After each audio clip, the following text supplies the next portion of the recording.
Good afternoon. Welcome to the Ojai Chautauqua. It's really a pleasure to be here with you and to see you all here. This is not bad for a little town of 7,000 people or so.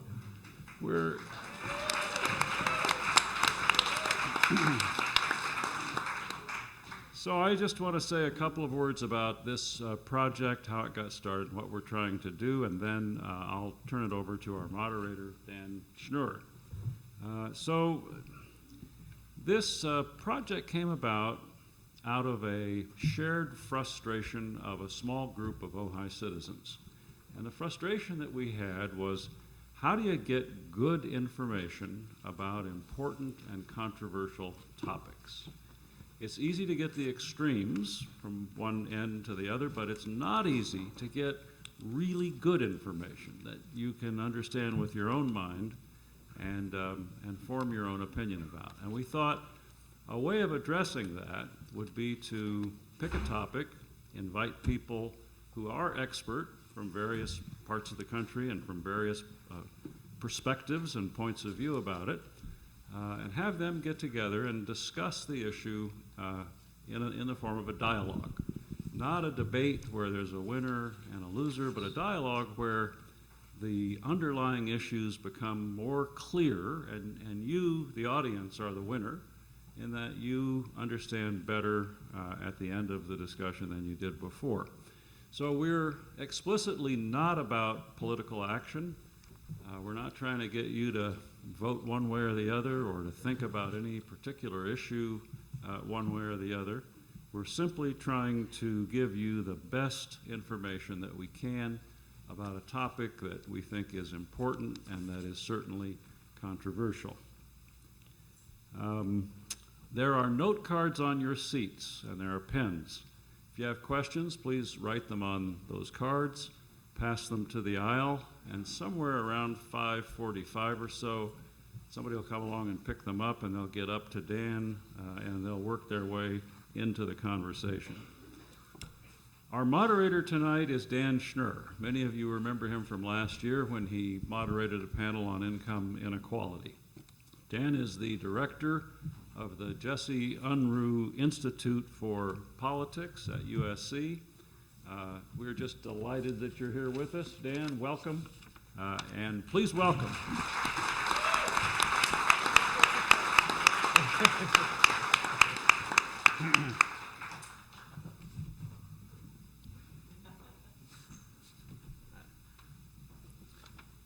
Well, thank you all so much for inviting us here tonight. On behalf of our panelists, who I'll introduce to you in just a second, and myself and my wife Cecile, we are just thrilled to be here in Ojai with all of you, not just because it's Ojai, California, which is enough of a draw in itself, as all of you know better than most. But when I told our panelists about the extraordinary experience when I came and visited you for the Chautauqua program last year, when I told them about a community that wanted to come together, not to debate, not for a food fight, but for a legitimate and honest and interesting and respectful conversation about the challenges that we face as a community and a state and a country and a world. Every single person on the stage was excited to come back to be part of a conversation like that one. Because as you know, conversations like that are in very short supply in 21st century America. And I must tell you that what all of you do here, what every one of you is a part of, is something that's not just impressive, it's something that's inspiring. And again, on behalf of my friends who've joined me on stage tonight, we're grateful to be allowed to join you here and to participate in this conversation. So before we go any further, because of what you do as a community of Ojai and as a participant in the Ojai Chautauqua conversations, please give yourselves a round of applause. Aww. You deserve it.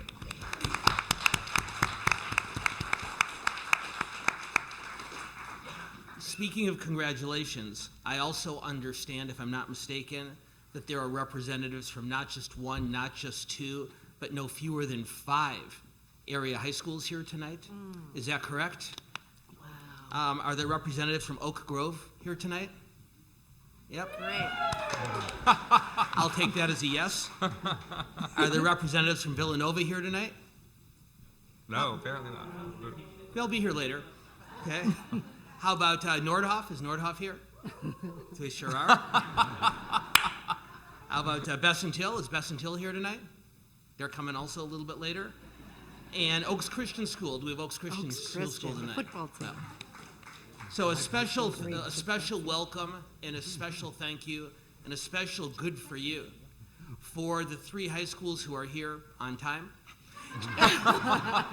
and for the students from all 5 high schools who understand that politics is too important to be left to us old people. So let's give those high school students, let's give our next generation of leaders a round of applause. So as you've already heard from Tom, our goal tonight is not to have a debate, not to have a food fight, but to have a dialogue and a conversation. But I want to tell you one other thing that we're hoping to accomplish tonight, and I think many of you have seen this in the promotional materials and the good work that's been done getting the word out around this community about this program series. And before I forget, I want to thank the individual who has worked very, very hard to put these programs together and make sure that you all knew about them. There's a man standing in the back of the room here turning bright red, standing under the clock. His name is Andy Gilman. Let's thank Andy for all the hard work he's done.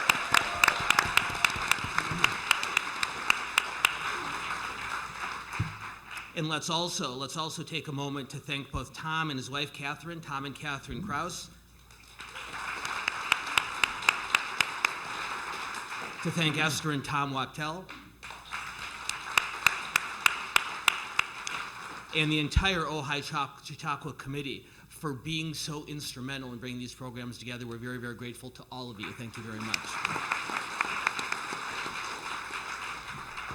So as I started to mention before I realized we hadn't thanked Andy yet, that in addition to the tone of the discussion we hope to have tonight, there's something else we want to try to accomplish here. What we're going to try to do to the best of our abilities is to, for the next hour and 45 minutes, do everything that we can to avoid a conversation about email servers, about birth certificates, about medical records. And what we would like to do, because we know you're all well-read and well-educated people, rather than simply repeating for you what you see on cable television and what you read in the news and what you hear on the radio, about the day-to-day goings-on on the campaign trail, we'd like to broaden this conversation out a little bit. And as you saw in those promotional materials, as you may have seen on the Facebook page, what we'd like to talk about, at least to begin with, is instead of just what will she do or why did he say that, what we'd like to do instead is talk about how did we get there? How did we get here? Because politics, of course, doesn't happen in a vacuum. It's a reflection of society. And how is it that our society and our communities across this country have created a political landscape such as the one on which we're witnessing this campaign? And so certainly there will be some time later in the conversation to talk about the upcoming debates, to talk about the particulars of this race. But at least to start with, I think we want to begin the conversation by talking a little bit more broadly about the broader landscape, about how we got there and what that means before we hone into the more specific details. So what I'd like to do with that broader conversation is first I'm going to introduce our panelists, and then one by one we'll let them engage on that broader question before we move the conversation forward. And as Tom mentioned, all of you have cards either on your seat or on the arm next to your seat. I think one of three of you has a pen, so you're going to have to share. And what we're going to ask you to do is over the course of this conversation is to write down questions that you would like to have asked of our panelists. I get to monopolize this conversation for about an hour or so. Then my luck runs out, and at that point, they become your questions. And I'll be eager and flattered to read them on your behalf. But we need you to write them down. And in particular, for those high school students here today, we especially want to make sure that you guys write down your questions. So what I'd ask of everyone, if in addition to your question, if you can write your name on the card, and if you are a representative of one of the high schools we mentioned earlier, write down what school you attend, and we'll make an extra effort to make sure as many of your questions get asked as possible. So with that, let me introduce our phenomenal panel tonight, and what I'll tell you in advance is we are lucky to have all 5 of them. You probably agree with me now. In an hour and 45 minutes, I have no doubt whatsoever that you'll be just as excited as I am that these 5 individuals have been able to join us tonight. Okay. So sitting way, way, way, way down at the other end of the stage, at a very safe distance from me, is my friend Larry Mantle, who knows me well enough to stay at a safe distance from me. And for those of you, if you've not met Larry in person, you will certainly in a minute recognize his voice, because of course Larry has been the host of KPCC's Air Talk program since 1985. He's won numerous awards for the work that he's done on that program. He also hosts Film Week, which is a weekly movie review and interview program, and is probably the single best equipped person in Southern California to understand the link between the political leaders who he interviews on his program and the average voters like all of us, whose concerns he gives voice to in those interviews. Larry, thank you so much for being here tonight. We appreciate it.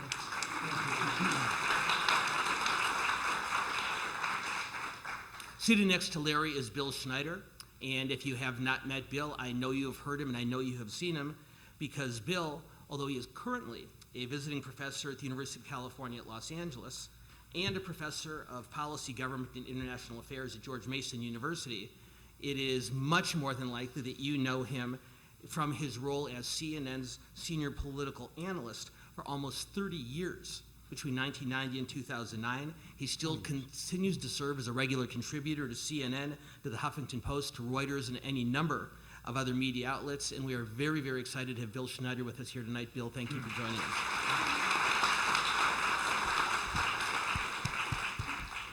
Sitting next to Bill is Cinny Kennard. And Cinny is the executive director of the Annenberg Foundation, one of the largest family-run foundations in the United States of America. She served for several years as the managing editor for NPR West, as a senior vice president at the Smithsonian Institution. She has also served, I say as a Trojan, with great pride, as an adjunct professor at USC's Annenberg School. And she, as many of you may know, was an award-winning reporter for CBS News. Cindy, we're so thrilled to have you here as well. Thank you very much.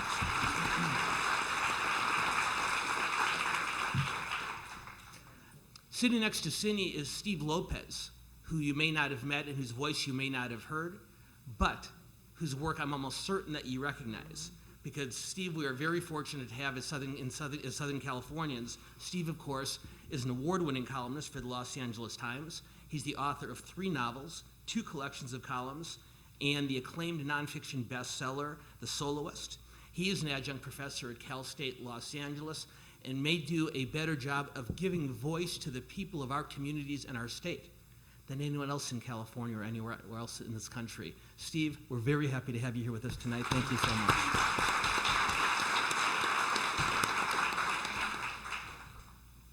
And last but certainly not least is our friend Brian Calle.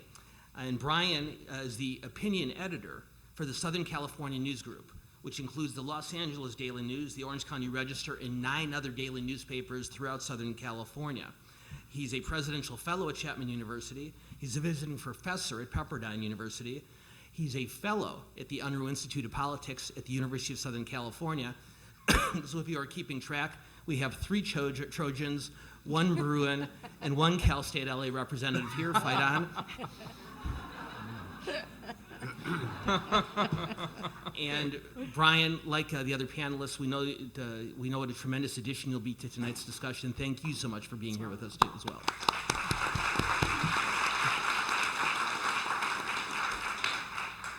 So introductions and thanks out of the way. I know, finally. And now we're going to get down to work. And so, Cindy, I'm going to start with you, because in our conversations over the course of this week, I thought you did a terrific job of outlining what I would agree are probably the 3 major areas that help us answer the question of how we got here, not just in terms of the political landscape, but in terms of broader society. And Cindy, what you've talked about very, very eloquently, and I know the audience will be eager to hear from you, is Cindy talked to us about the impact of the media, and in particular about the explosive growth in social media. She talked to us about the political process itself, the change in the rules that moved the nominating process out of backfilled rooms, and in turn created a much more stronger anti-establishment fervor in the electorate, which of course is what we've seen over the last several months. And third, changes in the electorate itself, the men and women who make up our communities, and how their views and how their attitudes have changed. And so, Cindy, maybe we can start the conversation with you to take a couple minutes to lead us through those 3 topics, and then I'll ask your fellow panelists to weigh in on 1 or more of them. Cindy? Okay, thanks, Dan. And I should say to the audience before we start, be careful what you ask for, because really this story is about that. So I'll start with the process. I mean, democracy's always been messy, right? And I have a great scholar and historian sitting next to me that can really drill down onto that a lot better than I can. But you know, early in the 20th century, we all thought, well, we need to reform some of this, as Dan referred to the nominating process, the political money, the Congress, and we had great fervor about that as a nation. So we reformed our process, and the use of primary elections and conventions and party leaderships, which once coexisted in kind of a pragmatic way, left today party leaders with really little or no influence over the nominating process. We saw that in volume this year, of course. The financing of these campaigns has seen significant reform in post-Watergate America. Starting in the 70s, we no longer wanted large donations, but instead of eliminating those large donations, in fact, it came out in an entirely different way with Citizens United and the Supreme Court rules, just putting an extraordinary amount of money into this political process that pays for those television ads that you see every night on television. Not as much in California because we're not a swing state, but you can imagine right now being in Ohio, Florida, Pennsylvania, and imagine what's happening on those local television stations now and how much money they're making, by the way.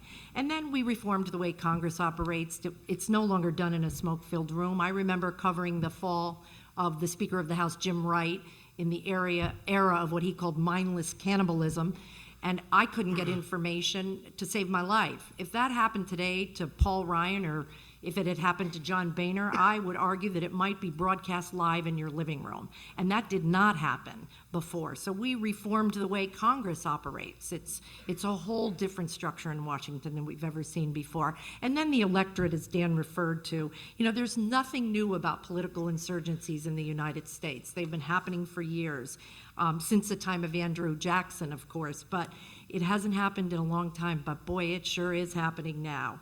There's a shift in this paradigm. There's anger from the Trump people. There was anger from the Sanders coalition. And the anger even came across the pond in the form of Brexit that we all read about. So we have different influencers in this election, but the electorate, this is a very, very different electorate, and I would argue unpredictable to all of us. I don't think anybody can judge what's going to happen. And finally, the media.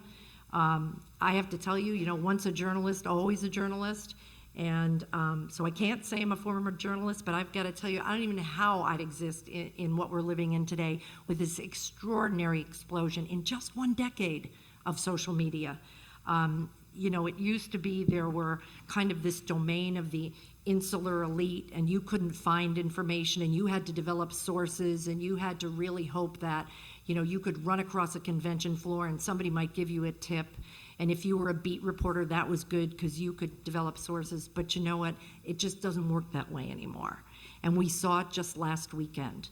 A reporter didn't take that picture of Hillary Clinton falling down by that car or nearly collapsing. I have to be careful the way I say that. That was a citizen with an iPhone that took that picture. And by the way, I don't know whether we would have ever found out about it if there wasn't the new technology and the ability to take that picture and then the ability to put it on social media and push it out. So we'll talk a lot more about media, I think, in this conversation tonight, and I really look forward to that because there are some startling numbers about the ways people are getting their news. They're getting it from Larry, but boy, I'll tell you what, 62% of the people today in this election are getting it from the internet and through social media. So Dan, that's my setting of the stage, and again, careful of what we ask for. So, Cinny, terrific overview. Thank you very much. I want to come to Bill Schneider because honestly, I don't know of anyone, not now, not over the last generation of American political history, who has a better understanding of how the political process works. And for those of you who, like me, have had the good fortune to watch him on television and read him in print over the years, I think you would agree with my assessment. Bill, let's start this conversation with the point that Cinny made about simply the change in the rules. Well-meaning people wanted to open up the process to a wider range of voices, and that leads to good things, but it leads to unexpected things also. And maybe you can take a couple minutes and lead us through that process and what it's meant. It gave us Donald Trump. Donald Trump is a hostile takeover of the Republican Party. And that has become possible because no one controls the Republican Party. It's open to primary voters and caucus participants. anyone, in most states, anyone who wants to can just show up. Most states don't even have party registration. Anybody can show up at a caucus or vote in a primary. In Virginia or in Illinois, they have no party registration. So if you want to vote for Donald Trump, all you have to do is show up. They've opened up the process. That really started after the fiasco with Hubert Humphrey in 1968, who did not run in a single primary. He won the nomination without competing in a single primary. The primaries were won by Robert Kennedy and Eugene McCarthy. That's when they reformed the process. Both parties turned the selection of presidential nominees over to ordinary voters, and now ordinary voters have their say. And if you have a very intensely committed constituency, they will nominate a Barack Obama, they will nominate a Donald Trump, they will have their way. I like to say the United States of America is the most populist country in the world. Next to the United States, the rest of the world is Saudi Arabia. Here the people really do rule. I mean, there's lots of simple ways. You know, I like to point out that the government has $1 billion coins locked up in mints around the country. The reason is Americans won't use them. They want paper money. In other countries, even Canada, they have loonies and euros. Here, we just won't use them. Americans won't let the government tell them what to do about anything. If you have the death penalty, you can't even join the European Union. But in this country, you try to get rid of the death penalty, people are going to think you're from Mars. I mean, this is pure populism. And populism has taken over our politics. Donald Trump is the complete populist. And it's taken over the political process. Sometimes that's good because people like being able to control the process. Sometimes it has a lot of unanticipated consequences, shall we say. I'll leave it at that. And so, Bill, before we go on to the rest of the panel, I just want to follow up real quick because I think your analysis of Trump and the Republican Party is dead on.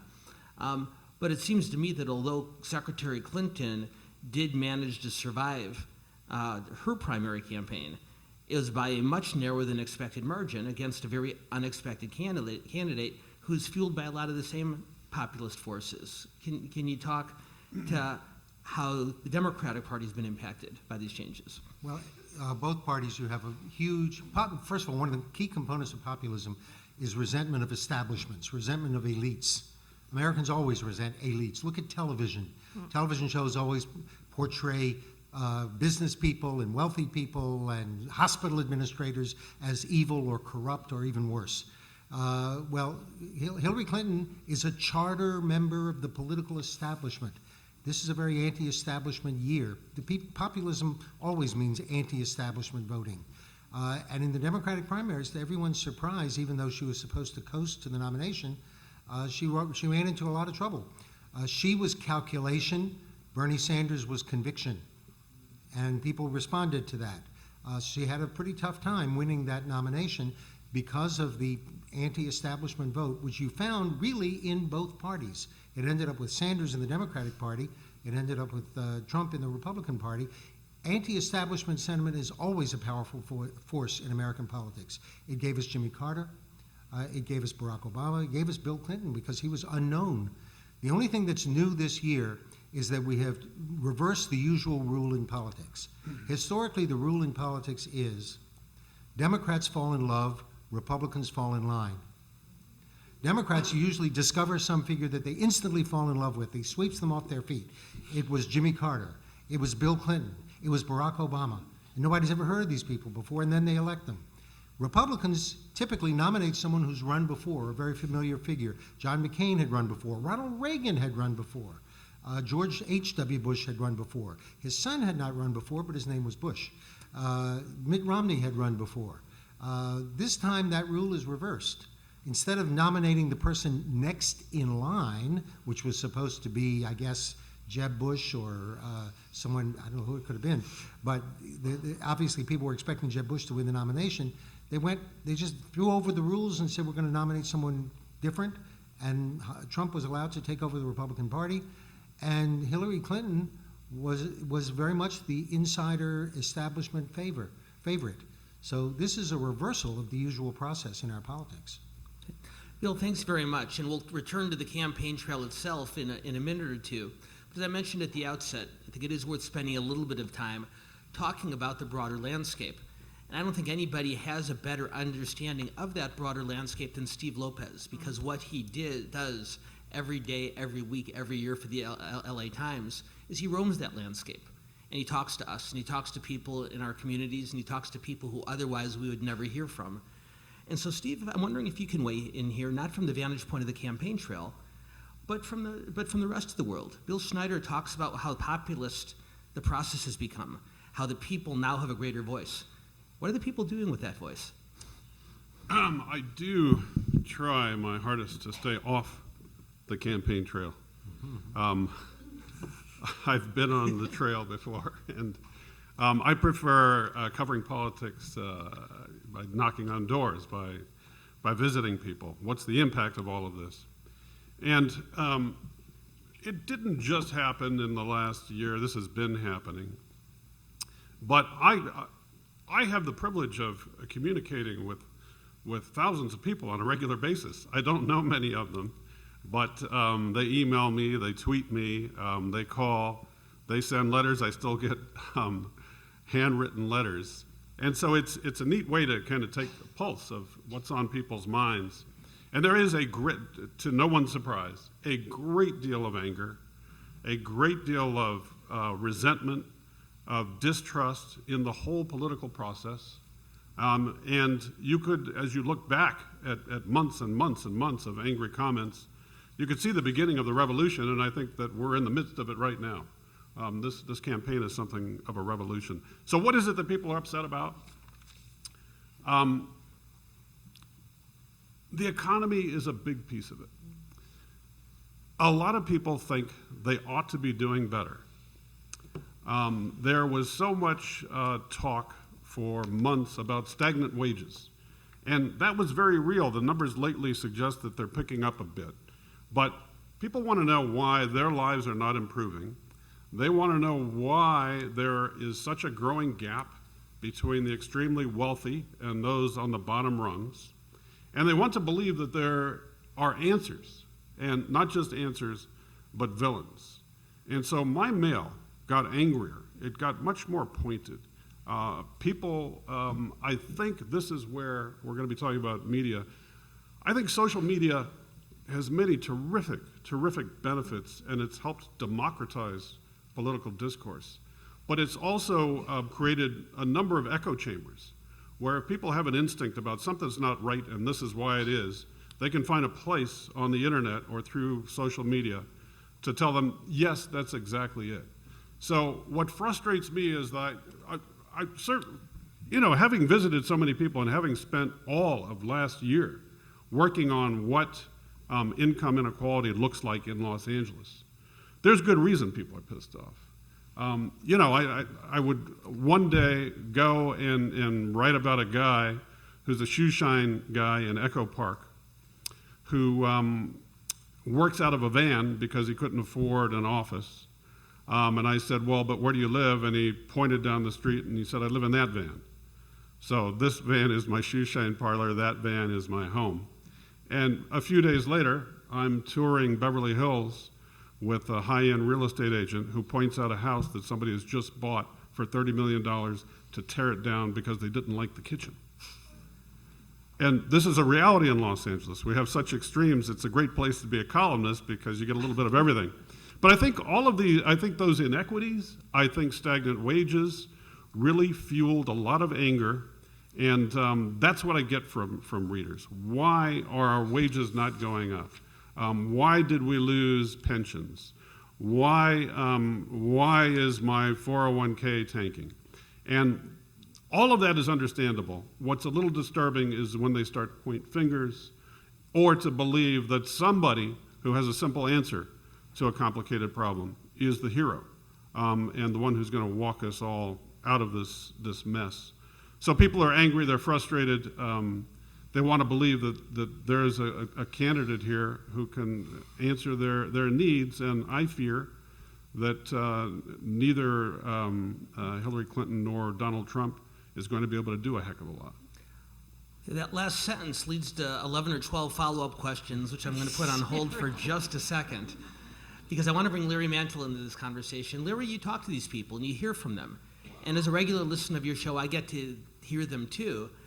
Some of them are eloquent, some of them are terrified, and everywhere in between.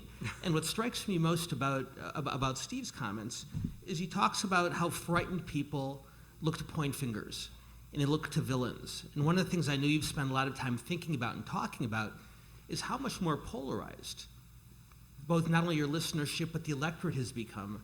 And I'd be interested in your thoughts on what's caused that and where that's taking us. Well, to piggyback on what Steve just said, there's what seems to be a contradiction that I find fascinating, and that is, as people have access to more and more information, and social media gives us behind-the-scenes looks at what candidates are doing and the health problems of candidates and day-to-day strategies of a campaign, I think it's somehow given us a feeling of less security, a feeling as though somehow if this is what we're seeing, then there's all this more that's going on behind the scenes that they're not telling us about. It's not given us necessarily a relief or a feeling that somehow we know what's behind the process, but only further deepened the suspicion about what's really being planned for us down the road. And I know that sounds conspiratorial, but I think in the kind of separation of the public into camps, that has further fed a kind of us against them, or they have plans for us that we don't know about, or we have to find out what they really intend to do. That level of suspicion, I think, has become very corrosive. And ironically then, one of the things I think we look for are unifiers, people who, as Barack Obama ran in 2008, as someone who offered hope and change, and upon which the electorate of a surprisingly wide range of political views could place on him, could hang onto the shoulders of Senator Obama this idea that he would carry this division within the country and make us whole. It was tremendously appealing, but of course no human being can carry those dreams which are in fact contradictory to each other. And so then we have the recriminations that President Obama, from those who weren't happy with him, didn't bring us what we wanted. And then we had the acrimonious 2012 election that followed that. And now with no incumbent, again, I think we look for someone who is going to be the heroic figure to bring us out of our malaise. Economically, with social views in which we disagree, dramatic technological changes that are taking place, all of which raise anxieties. So here comes Donald Trump, a candidate who says, look, trust me, I'm going to fix it. And there aren't a lot of specifics. There are in a few areas that Americans, some of them care deeply about, like illegal immigration. But in other areas, he offers someone who is so sure of himself and is so quick on the draw rhetorically that people have jumped onto his candidacy as a kind of Obama-like, if you'll pardon that, Obama-like deliverance.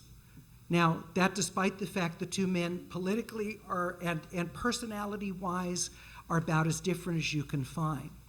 But I think it's something similar in the appeal that we are seeing. And so it's a desire, yes, to shake up, I think, the status quo. It's a desire to make things better with the economy, but it's also driven by fear of the unknown, dramatic change, social segmentation in our country that is more regional than we've ever seen before. And now the candidates that are carrying this are making for, at least in my lifetime, the most remarkable election that I've seen. A student once asked me in a class, Professor, is this the most divided we've ever been as a country? And I said, you know, young man, we did once have a civil war. 750,000 Americans died in the Civil War. I mean, so thank God we're not close to that at this point. But your point about the polarization is absolutely true. But I would point out that it wasn't just Obama who was elected to unite the country. We've had 4 presidents in a row, each of whom was elected on a promise to bring the country together, and they all failed. The first President Bush said he would be kinder and gentler, fired after one term. Bill Clinton was a new Democrat and the third way. He got impeached. George W. Bush said he was going to be a uniter, not a divider. The country was united for exactly 1 year after 9/11 until he started the rollout of the Iraq War, and then it became more bitterly divided than ever. And of course, Barack Obama, who was elected precisely because people thought he could bring the country together, and look what's happened. So my view of that, my view is simply, it's not Obama, or it isn't Clinton. The problem is the problem. And Brian Calle, I want to come to you in just a minute because you've been very patient here. And Bill, I'm very glad you made that last point because I hear a similar thing quite a bit also, not just from my students but other people in the community. Is this the most divided we've ever been as a country? Is this the most racist campaign in history? Are there the most lies in this campaign in history? And I'd suggest that the answer to those questions is no as well. The difference is that every single person in society now has a platform from which to espouse their views for both the good and the bad, for both the inspiring and the offensive. So every person on this panel in one way or another has referenced social media.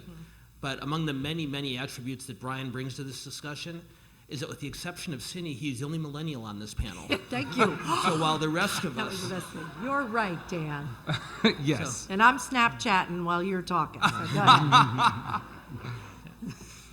so for the rest of us who are still learning not to refer to social media as new media, Brian, can you give us a perspective from a generation that grew up with these platforms? And we've all talked about the impact in slightly different ways of social media on this political campaign. But how does the next generation of political leaders regard this? Sure, and I regard myself as a digital native. I'm the oldest possible millennial at 35 years old, but I'm going to cling to that like a lifeline forever and ever. And it's actually interesting listening to the other panelists talk, and I'm typically optimistic Brian every time I walk around the office and my staff is like, oh, the world's going to shit, and I say, no, it's not, let's have a donut. And I'm going to try to bring everyone here a donut tonight. So I think that we have to put a lot more, I think number one, I'd say that when someone my age who was born a couple days before Ronald Reagan was elected president the first time, and to go from Reagan through the last several presidents we've had, it would seem to someone like me, maybe young and naive, that we as a country, at least since then, are far more divided than we had been when I was born. Now, that's what I think most people my age believe, because that's what we see on social media. When you go on Twitter any given day, the things that are passed off by anyone as substantive is oftentimes disgusting. I always say, people ask me, where's the most racist place in the United States? I say Twitter. Just go on Twitter and check. No, I'm serious. Just check out what some people have to say about Obama or anyone else. And I say, but understand that that's a small fragment and subset of the population. And to better understand kind of, I think, where we're going as a country and where we're going as a community, and particularly with my generation and Generation Z behind us leading that, I think it's important to understand that technology has changed all of our lives in almost every single way. This country has changed culturally. We changed the way we consume food. We changed the way that we share information. The one place that technology has not come in and completely disrupted just yet is government and politics in this country. And I think we're on the precipice of that as you see the majority of the electorate become millennials. And why that's important, I'll just give you 3 points why that's important. Millennials look at the world a little bit differently than most people, I think, in this room. Number one, we don't like association. When you look at the polls or you read a really good book called Bowling Alone, one of the great factoids in that book was that my generation hates the idea of completely and blindly associating with one organization, particularly a political party. California is a great example of this. Did you know in this room tonight that the GOP in California, their voter registrations aren't growing? Duh. Democrats in California, their voter registrations aren't growing. Know who's growing? Decline to state voters. And that's largely driven by millennials who don't want to associate with either party. We believe that, by and large, we should be able to pick the best idea or the best person. One day I might be conservative. One day I might be liberal. One day I like a Democrat. One day I like a Republican. One day I like the Green Party. Who knows? It depends what I had for breakfast, preferably donuts. Now, The other and second, I think that's really important is that millennials are used to having solutions at their fingertips. I use the term digital native. Well, I'll tell an embarrassing story about myself. I'm a busy guy. I'm single because no one likes me. And sometimes I have to go home and I have to cook for myself. And one day I was like, I'm going to eat really healthy. I'm going to get buff. It's time to get swole. The summer is coming. And swollen, like get a bunch of muscles, okay. And I said I need to cook a sweet potato. And I didn't know how to cook a sweet potato. So you know what I did? I Googled it. And not just words popped up on my phone, a video that showed me you had to wrap it in foil before you put it in the oven, which was great, by the way. And so we've had these solutions at our fingertips for so long. And when we watch the political process, we're like, gosh, these issues aren't that easy. Can't you just come together with you? And the compromise is pretty good, like millennials are solution-oriented. And then I think finally, one of the values that we've seen because of the value in transparency and access to information is that millennials just want honesty and authenticity. And to some of the points that we saw tonight, one of the reasons that I think that Trump has done as well as he has is because, for better or worse, people view him as being authentic. And we could debate that for 3 years. And the uptick of Bernie Sanders was because people believed that he was authentic. And I think that's why you saw so many millennials getting behind him. And that's why I have hope that whatever this election cycle brings, and it could bring a lot, that there's hope because the next generation views things a lot differently. Brian, thank you very much. Unless anyone else would like to weigh in on the particular question of microwave cooking, I'm going to move on now. And if I can, Larry, I'd like to come right back to you because you were talking a few minutes ago about polarization. And listen to Brian's comments, as I interpreted them. He made a really important point. He used a word just in passing that I'd like to come back to for a minute or two. He talked about impatience. And he talked about how one of the impacts of social media is that because we have the information we need immediately, we get impatient when we don't. And it seems to me, and you'd be in a better position to judge this than me, that the same impatient person who gets upset when they don't have information at their fingertips, also gets impatient when there isn't a fast and easy and magical answer to a problem. And therefore, the kind of polarization and finger pointing that you were talking about earlier manifests itself, not because it's better, but just because it's faster. Well, I think that's so true. I think we've always voted in large part emotionally. We like to tell ourselves it's a rational process, and we do the research and see who has the best policies. And of course, with conscientious voters, that is all part of the process. But for so many of us, we have sort of emotional defaults, which tend to lead our political orientations and are huge factors in how we actually end up voting. There's significant research that bears this out, and it's why so few people, comparatively, have big changes in their political views, and that in families they tend to hold fairly consistent. But with social media, that emotional component is ratcheted up to 11 out of 10. Everything becomes at a shout. And so the response people, instead of sort of thinking about the argument or the claim that they see, it's an emotional response first and foremost. And if it's intellect, it's to try and back up the emotional response instead of the other way around. And I do think it makes it harder then for us to talk to each other because we're starting at such an amped up level. Where do we go from there? And Cinny, if I can ask you to follow up on that, because of course social media doesn't exist in a vacuum. We text and we can tweet and we can post immediately, and that has a real impact and changes the nature of the way more traditional news media covers politics, doesn't there's it? no question about that. But just quickly to follow up on what Larry was saying, if you can think about this, how many people in this room use Periscope? Facebook Live? Meerkat? Who knows what Meerkat is? I mean, this is an extraordinary technology that we didn't have it 4 years ago, which was basically you could pick up your phone like somebody did in Detroit this summer, and as a policeman walked up to a car, the woman in the car turned on her phone and went on Facebook Live and showed you this officer and the person, her passenger in the car, which I think was her boyfriend. I'm sorry, I don't remember. It was her boyfriend. But in any event, was shot live in front of all of us in the United States on a hot summer night, and we watched it live from her phone in the car. And it got me thinking just a little bit about this whole echo chamber we live in and sort of how things have changed. And I can remember being in a newsroom when you had a police shooting, and whether you liked it or not, when something like that happened, you called the police department and at least got their side of the story. It might not have been true, it was probably not, but in any event, you still did it and you put it out there. That was not done because Facebook Live is live, and there's nobody sitting at Facebook saying to somebody in that newsroom, or who's ever putting it up, could you just call the police chief in that town and ask him, what happened here? Is this part of their training? Is this part of this is all happening in real time. And so 12 hours later, there were a dozen Dallas police officers shot.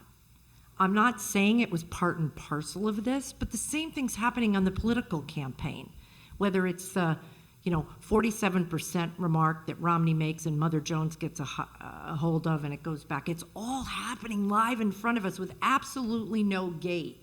It's a completely different scenario than it was 4 years ago with technology. So to follow up on that, talk a little bit, because you've worked in TV, you've worked in radio, your work at Annenberg involves watching the more traditional news media. Talk about how the immediacy of social media impacts the way traditional media. I'll give you another example. So this, I sat as a CBS News correspondent, sat in London in my office in the 90s, I'm dating myself now, but heard Tony Blair, the future Prime Minister of England, on television, and I thought, I've heard that before.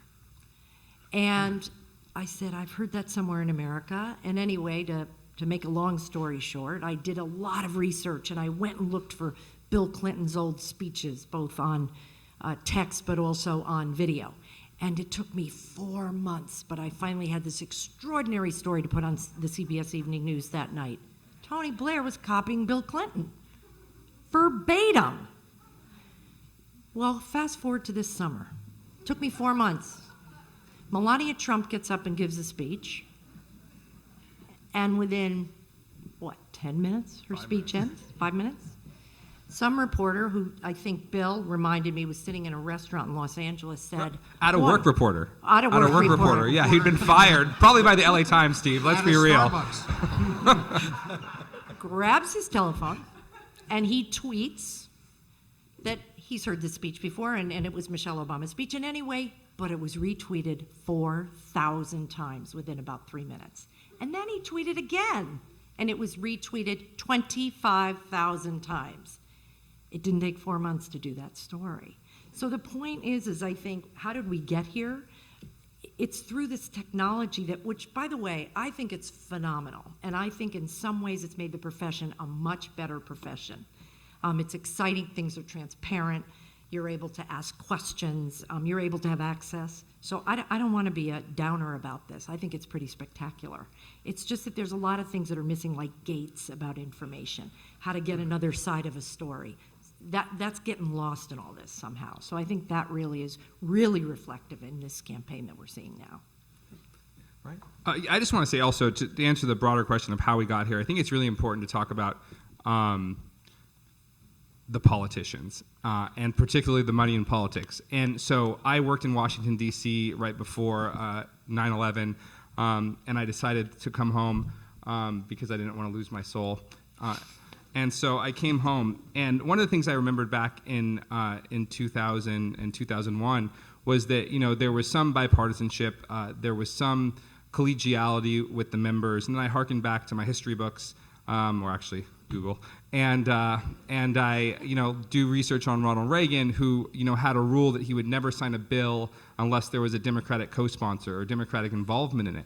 And so the parties and the party structure, as you talked about a little bit earlier, Cindy, has changed so much to where now both parties, I think, are having their strings pulled by the hard right or the hard left, and they're rewarded for being antagonistic. They're rewarded for being angry with each other. And if you compromise with the other side, it's tantamount to treason. I get very frustrated on a daily basis when President Obama blames Republicans for everything that's wrong, and then the Republicans blame President Obama for everything that's wrong. And I just think let's be adults about this. And we had a big argument in my office where we have a very diverse editorial board, and it was in the aftermath of one of the terrorist attacks, either Orlando or Paris, and there had been a series of them. And we actually own a newspaper in San Bernardino. And I just, one after another were having the exact same conversation. And the liberal members of my editorial board said, gun control. It's all about gun control. We need to deal with gun control. And the conservative one said, no, it's immigration. It's immigration. And I said, yeah, we can have a conversation about immigration and we can have a conversation about gun control, but today the discussion is terrorism and it's ISIS, and we should look there. And what we came to as a conclusion was that part of the reason that we're still dealing with this is that President Obama he has actually gone formally to Congress to say we need a resolution of war against ISIS. But the Republicans in Congress don't want to give him that resolution of war because they're like, if we do, he's going to blame this war on us like the last one. And so there's this constant infighting between the two parties, and nothing is getting done, and they're in fact rewarded by their donors and by the political groups behind them to continue the animosity to towards each other. Steve, I'm going to ask you to follow up on this in just a moment, because I think Brian makes a really important point. Yeah, I talked to my students at USC about Tip O'Neill and Ronald Reagan working together to save Social Security. I talked to them about Bill Clinton and Newt Gingrich working together to balance the budget. And they don't doubt me. They don't think I'm lying. It's just completely irrelevant to their whole frame of reference. I may as well be talking to them about the Peloponnesian Wars, because it is something that is just simply has no relevance in the year 2016. Steve, you took a trip in a time machine. I did. This week. I have been on a junket this summer. I'll be the first to admit it. I came up with this idea. I couldn't believe the editors went for it. I'm going to drive the California coast from Oregon to Mexico to just write about the coast. And I did that and had a good time. It's 20 degrees cooler out there. And you're out of the office. It was all good, but I've been back in the office for a couple of weeks now and thought it's time to do some honest work. So last week, I did a couple of things. One of them I'll tell you about a little later, but what we're alluding to here now, Dan, is a trip I took this week. Is anybody here familiar with the name Stu Spencer? Who is Stu Spencer? Somebody out there raised a hand. Stu Spencer was, people say, the first campaign consultant. I mean, is that true, Dan? Yeah, pretty good. The first campaign consultant, and he did it in California, and he has since run hundreds of campaigns around the world. But there's one guy that he ran 4 of his campaigns, 2 for governor and 2 for president, and that would be Ronald Reagan. So Stu Spencer is a guy I love to talk to about politics because he's always got something to say. And I drove out to Palm Desert, where Stu lives, to ask him about how did we get here and how are you doing, Stu? And we met at Keaty's Fountain Grill. Has anybody ever been to Keaty's? Next trip to the desert, you got to go to Keaty's. It's an old-fashioned fountain grill. And there is Stu, 89 years old, in a corner booth. And Stu said, 5 milligrams, Steve. And I said, 5 milligrams of what? And he said, 5 milligrams of medicine. That's what the doctor prescribed. And I said, for what? And he said, I thought I was just pissed off about this election. My wife said, no, you're depressed. And I said, no, I'm pissed off. She said, you're depressed. You're going to the doctor. So I went to the doctor, and he asked a lot of questions. He looked at me and said, you're depressed. I'm on 5 milligrams. And I said, well, is that a high enough dosage? I'm no doctor, but. So here is Stu's deal. We're talking about, Brian is talking about that long gone time when compromise was possible, when common ground. Stu loves to talk about how Tip O'Neill and Ronald Reagan would fight all day and then meet in the evening for a shot. And talk about, well, we're going to do battle again tomorrow, but can we find common ground on this or that? And Stu talks about having buddies like Ham Jordan on the other side, and talks about congressional families picnicking together regardless of what side of the aisle they were on. And Stu fears that we may never see that again, and maybe we won't. I don't know. Stu also fears that his Republican Party, which he loves, still may be doomed nationally because he thinks that what has happened in California to the Republican Party is going to happen nationally. Because what happened in California is we have more minority voters, more millennials. It's a new day, and the nation is changing in the same way that California has changed. And so I said, so why do we end up here with Hillary Clinton and with Donald Trump? And he is flabbergasted by, in particular, well, he does not care much for either candidate, but he is flabbergasted by Donald Trump's candidacy and says Ronald Reagan would be dumbfounded by the lack of class in this campaign, attacking members of your own party, saying things about Carly Fiorina's looks, saying things to Megyn Kelly, saying that you would date your own daughter if she weren't your daughter. He said, I cannot take this. 5 milligrams is not enough. And I said, so what is it? And he said, back in the good old days, and these weren't necessarily good old days, but looking through the rose-colored glasses, party bosses would not have allowed Donald Trump to be the nominee. And today, we have no power, he said. Now there's independent expenditures. You can have people self-finance. We're out of the game. So there are no filters. It's wide open, and there's some things about that that are very good, but there are some things about it that, that have produced this campaign that we're looking at right now. And he said the other thing that he thinks has really decimated the Republican Party in particular, and he sees it now happening in the Democratic Party, this factionalization. He said that what happened to the Republican Party being the party of smaller government and lower taxes? Why isn't that good enough today? Why did we have to get sidetracked on so many social issues and lose so many voters along the way? And I think it's in part because you had 24-hour news coverage. And 24-hour, Stu, by the way, cannot watch Fox News. He cannot watch MSNBC. He just can't take it. He sees nothing but a ratings game focused on peripheral issues like birther things and does Hillary have pneumonia and what should she have done about it. He wants substantive discussions about things. So he thinks that the way that the changes in media have fueled this, that there's an echo chamber out there in social media. If you want to believe something is true, there's somebody to back you up on it. And he thinks that maybe after this election, both parties will kind of blow up and we'll find a different way and a better way, but he's not so sure. Well, for those of you who haven't seen it, it was posted online today and it'll be in the Times tomorrow. Steve wrote a tremendous column, as he tends to do, about his visit with Stu Spencer. And although you've just heard about half of it, I would highly recommend the other half. God. But the other thing that Steve has done, of course, is he's taken this broader conversation and begun to help focus us a little bit more precisely back on the campaign trail. And so I want to turn to Bill again in just one moment. But before I do, I'd like to remind all of you who are here that you do have a card in front of you and you do have a pen that you'll need to share with your neighbor. And in just a few minutes, though, we're going to ask our team to begin picking up the cards. And in a few minutes, I will end my monopoly over this conversation and put as many of your questions as possible to our panelists. But what I want to do is, Steve offered, I think, a very good overview from Stu's perspective, from a broader perspective of where we are and how this happened.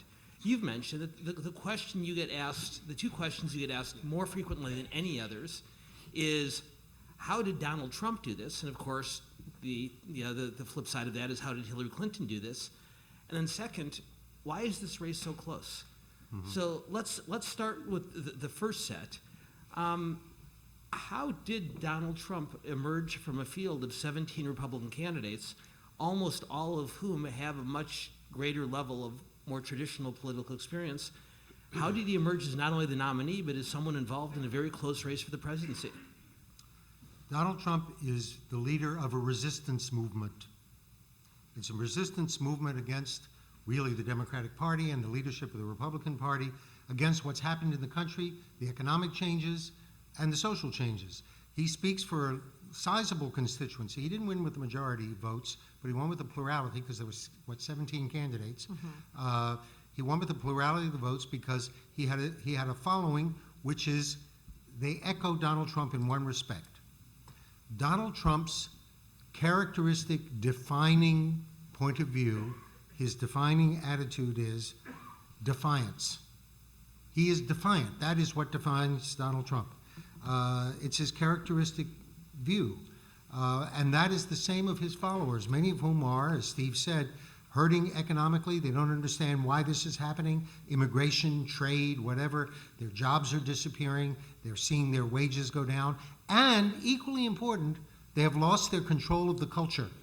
The country is now being governed by President Obama, who represents what I call the new America, which includes millennials. It includes new minorities, Latinos, who are the fastest growing minority, Asian Americans, gays who have arrived and who've come out of the closet. It includes educated professionals who always feel powerless, single mothers, working women, young people, the unchurched, the 1/4 of Americans with no religious affiliation. All of this is the new America. And to the Trump supporters, this is all political correctness. He defies them. He defies everything about them.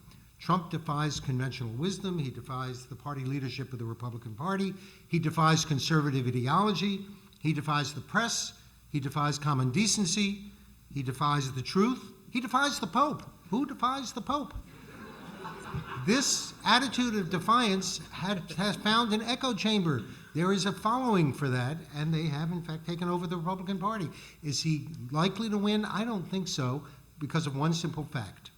62% of Americans believe that Donald Trump is not qualified to be president of the United States. 60% of Americans believe Hillary Clinton is qualified. That should be the end of that conversation. I don't think it's impossible for him to win, but what it would require is for a large majority of Americans really, to reach the conclusion they are so desperate, we can't go on like this. If enough Americans start saying we can't go on like this, they're not going to care if Trump is not qualified. We just have to have change. That's the clue to the answer to the second question. Why is the election so close? Very simple. Trump is change. He represents change. Hillary Clinton represents the status quo. We've had 2 Democratic administrations in a row, both led by Obama. Whenever that happens, Americans are ready for change, and Trump has got the change issue. Very interesting poll came out a couple of weeks ago. If Hillary Clinton were elected president, do you think anything would change? Most Americans said no. Nothing would change. If Donald Trump is elected president, do you think anything would change? Oh, sure. Would it change for the better or for the worse? Probably for the worse. That's the difficulty of this choice. We have a choice between no change at all or change for the worse. Trump is also a pure populist, and remember I said this country is the most populous country in the world. All of his positions are populist positions. He has a conservative position on immigration. He has a fairly liberal position where he agrees with Bernie Sanders on trade. He is opposed to military intervention and accuses Hillary Clinton of being an interventionist. She is not a populist, really.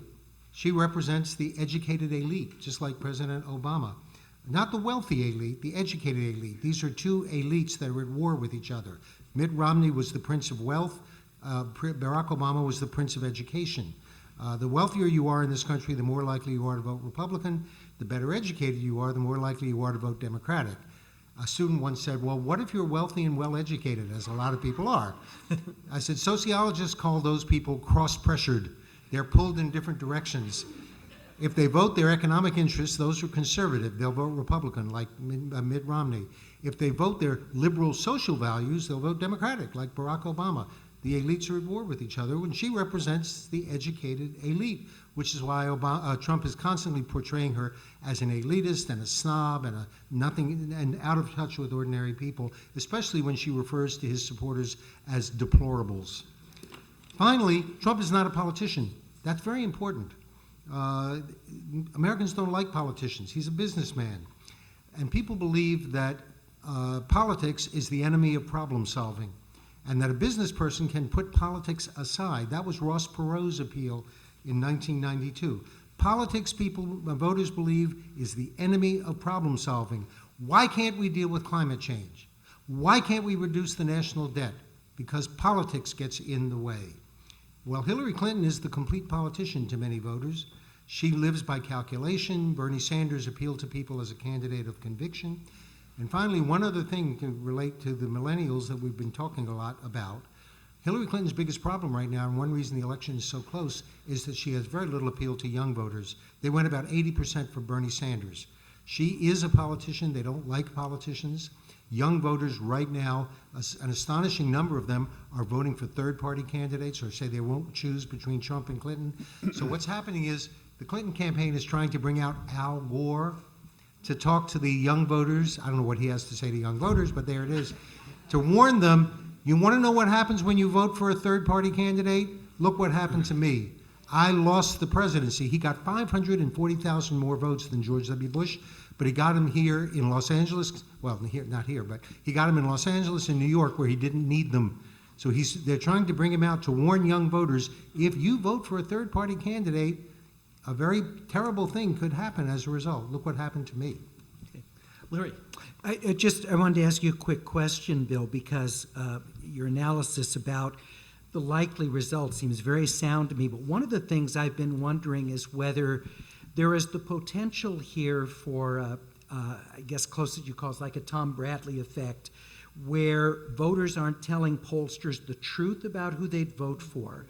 And is it possible that there is hidden support for Trump we're not seeing in polls?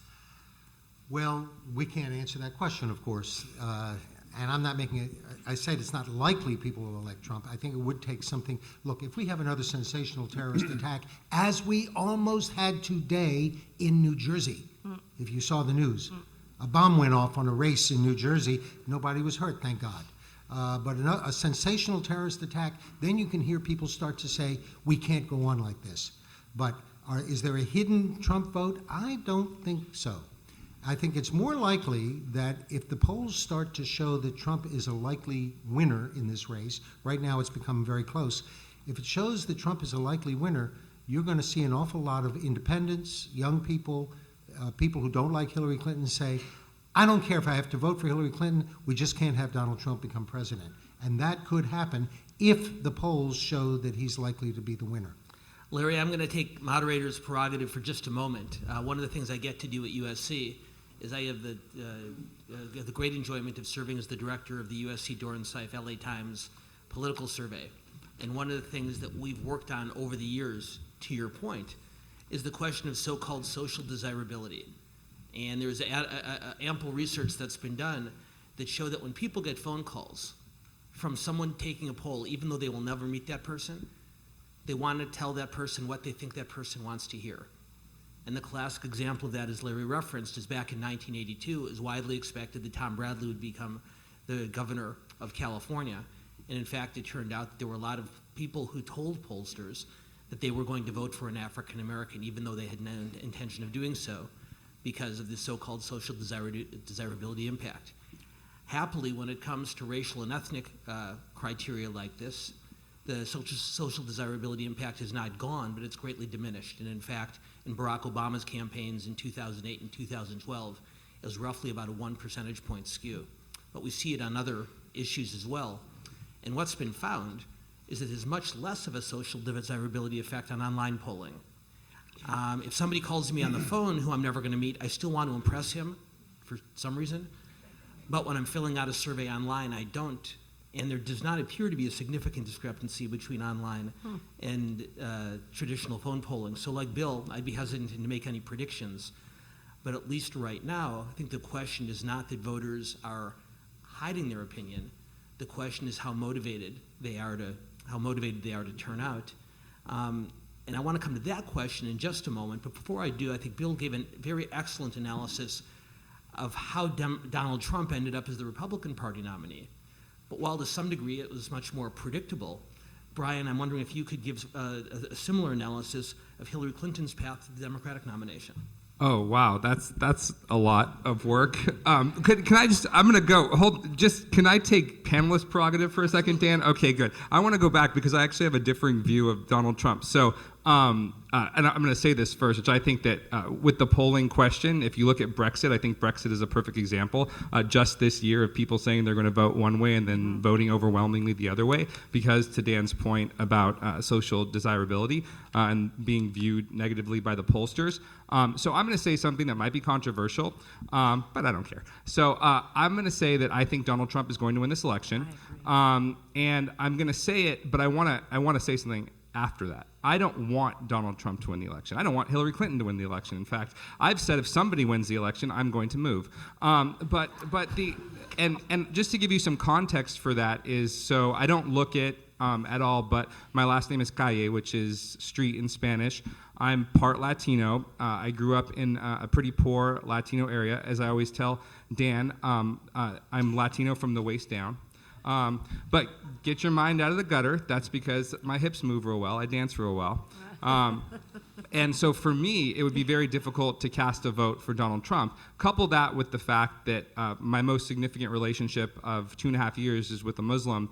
If Donald Trump were president, he would ship me back to Mexico and put my ex in jail. And I'm fine with my ex going to jail, just not for religion. And so for me, saying all that, when I look at this electoral cycle, I look back to kind of my knowledge base, right? We're all Californians here. And we've seen something very similar to the Donald Trump effect, as I would term it, which is Arnold Schwarzenegger. Arnold Schwarzenegger comes into a very crowded, loud, obnoxious field of candidates at a time when California wasn't looking so hot. And the voters overwhelmingly looked to this celebrity presence and elected him governor of California. Donald Trump had a similar effect. He came into a very crowded field, and he's a household name, and he's been a household name for more than 35 years. I'm 35 years old. When I was 5 years old, I knew what a Donald Trump was. In fact, I mentioned I grew up really poor, and my mom, I lived in Chino, California, and my mom was working 3 jobs. She was a single mother, and she would make me do all these chores, too many chores. So one day, she said, Brian, I need you to do X, Y, and Z. 5 years old. And I look at her and I say, I don't do manual labor. I swear this is a true story. If she was here, she would tell you. And then she said, excuse me? Do you know what family you come from? And I said, oh yeah, I'm adopted. And normally like the belt would come off or the soap would come out and for the mouth. And she indulged me this one particular day. And then she said, okay, well, I would like to meet your parents. Who are they? And without missing a beat, I said, Donald and Ivana Trump. Oh my God.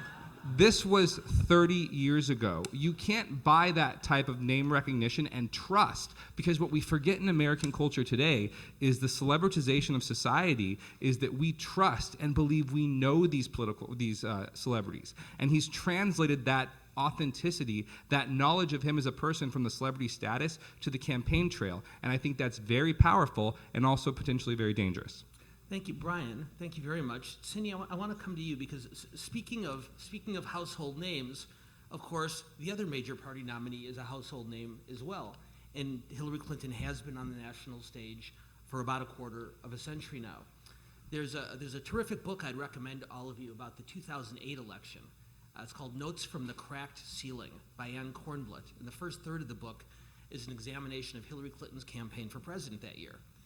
And the book opens with a vignette in which Geraldine Ferraro, and by the way, it is very nice talking to an audience whom I don't have to explain who Geraldine Ferraro is, so thank you.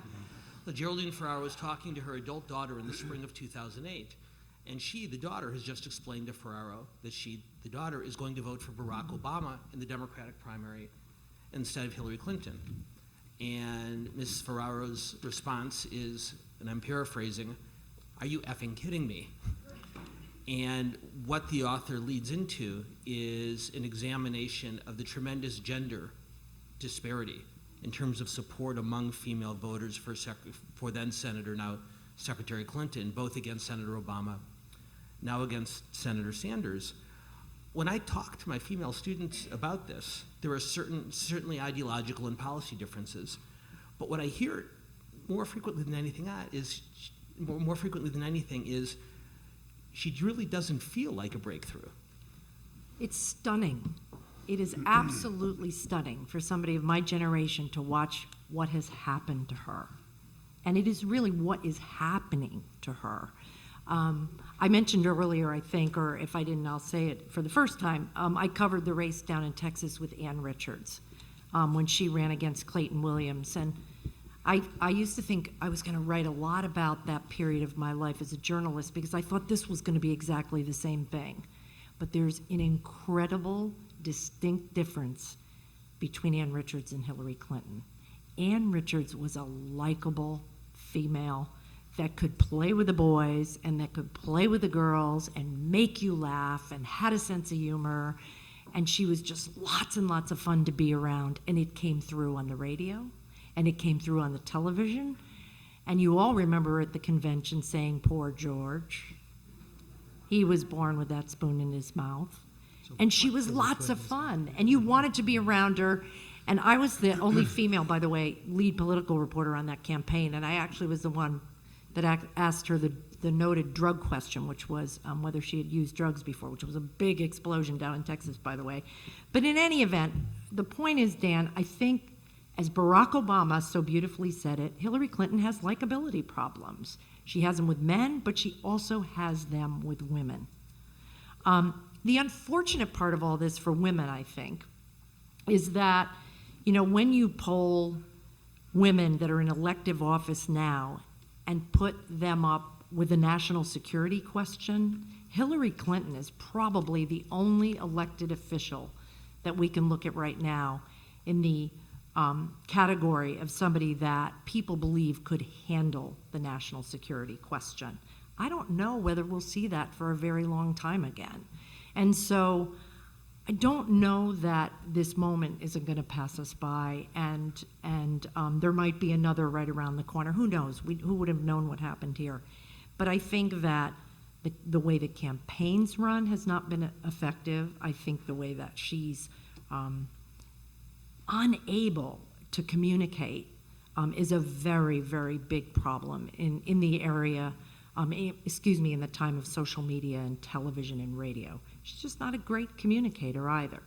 So I don't know the answer to your question, but I will say as a woman of my generation who's covered female candidates before, I'm as stunned as you are hearing the amount of women that say, "I'm not going to vote for her, and I'm never going to vote for her." Having said that, maybe she will win, to Bill's earlier point, but I'm more inclined to go with you and what you said. She's carrying women. She's carrying women. In greater numbers. Much And greater. in fact, I don't know about independence. Bill, do you want to speak to this a minute Well, further? mainly, there is a huge gender gap in this election. I don't think, I agree with Cindy, I don't think Hillary Clinton is a beloved figure among women. But men like Donald Trump, he's carrying men, he's carrying white people and he's carrying men. And men are very enthusiastic. I think one of the key reasons is women are risk averse on the average. Men like to take big risks. They like to, that's why they supported George W. Bush. He came out of the world of sports and business, which are stereotypically men's worlds. And he took big risks with the economy, with his tax cut. And he perpetrated the only preemptive war in American history. That was a very risky war in Iraq, and we're still paying for it. Women are, on the whole, on the average, relatively risk averse.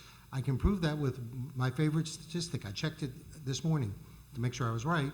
93% of inmates in prisons are men. Only 7% are women. Committing a crime always means taking a risk. Always, by definition.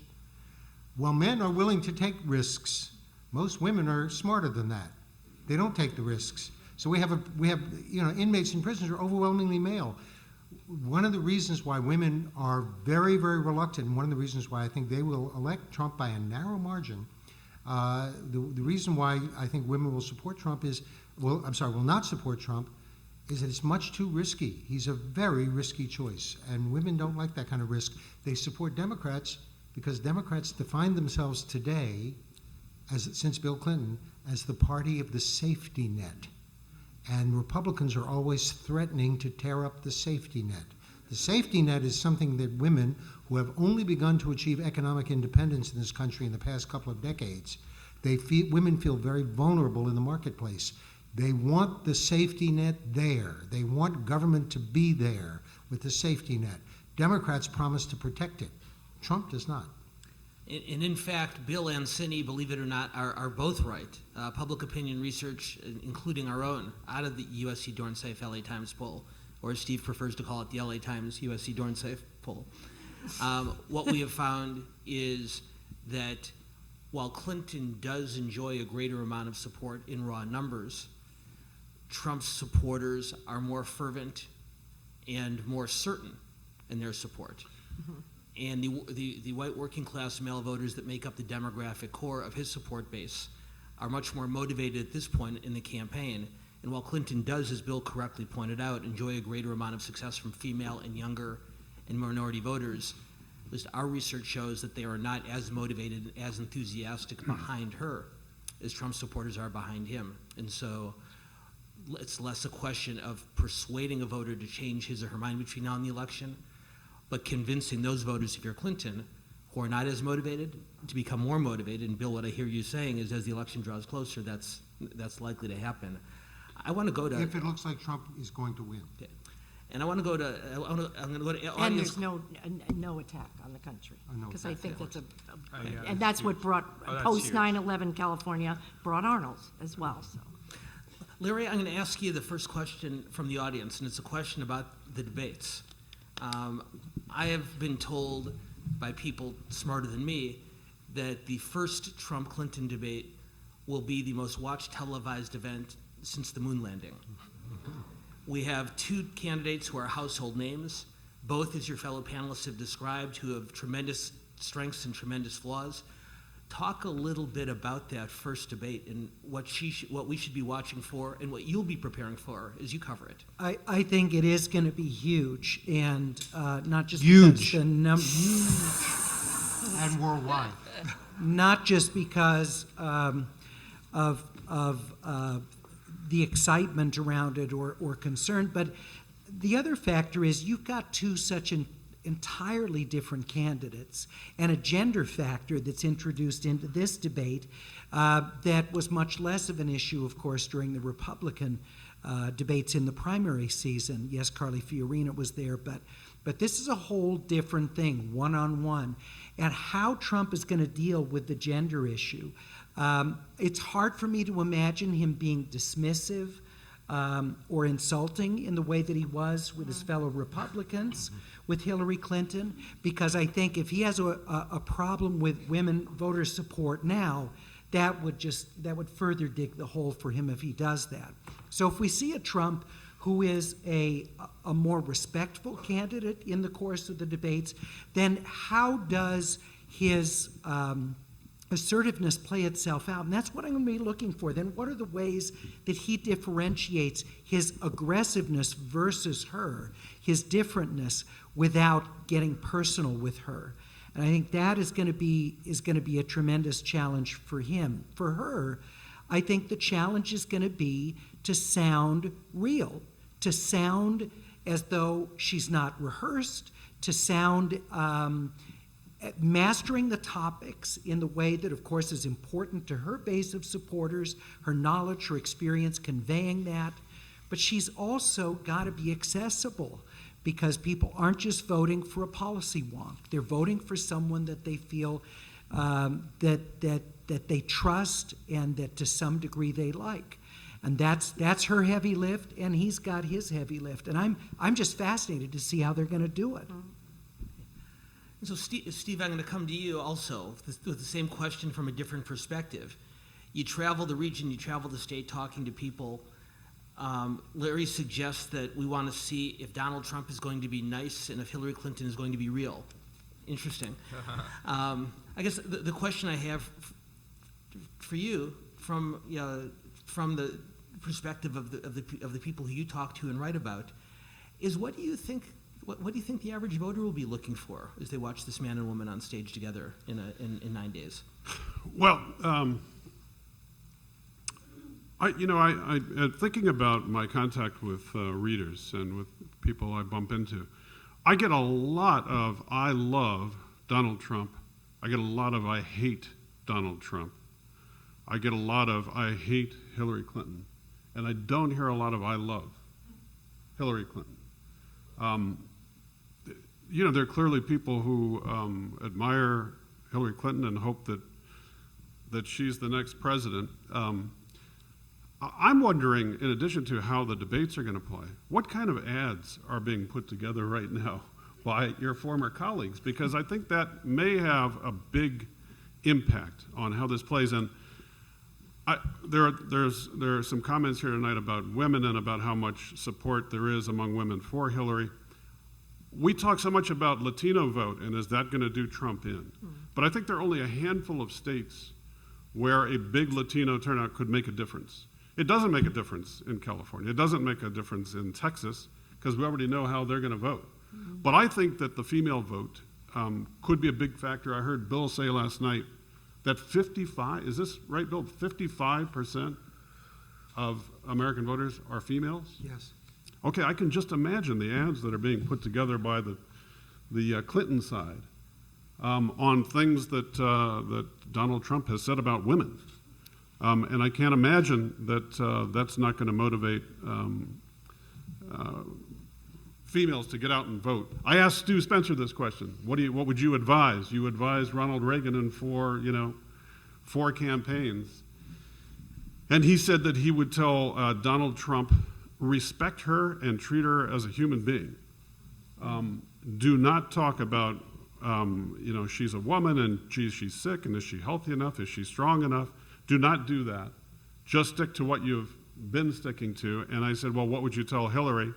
And he said, if I were Hillary, I would play to all of his weaknesses among those constituencies that she's got to lock up, minorities and women. So I would expect that there aren't going to be many fireworks, Stu said Trump's got to be a lot calmer than he's been, but still make some firm points, because that's how he built up this following. And Hillary needs to look like the most rational, thoughtful, experienced of the two. So how that plays out and what the American public thinks about who wins, if those are the dynamics, I don't know. I can't wait to see it myself. Thank you, Steve. We have an extraordinary number of really interesting, really intelligent questions, and I have three options. One is to ask all of them, which would mean we would be here until breakfast, so get comfortable. The second would be totally unfair to the panel, and I would ask them to do it as a lightning round. So I'd ask you incredibly complicated, sophisticated questions from our audience that you'd need to answer in 10 seconds or less. What I'm probably going to do instead is the third option. I will apologize in advance, is ask as many of these questions that I can, and I will apologize to those of you whose questions are not asked. That said, the next question I see comes from one of our high school students, Stella Delgado from Nordhoff High School. Stella, are you here? There she is. Well, Stella has a phenomenal question, and Brian, I'm going to put it to you.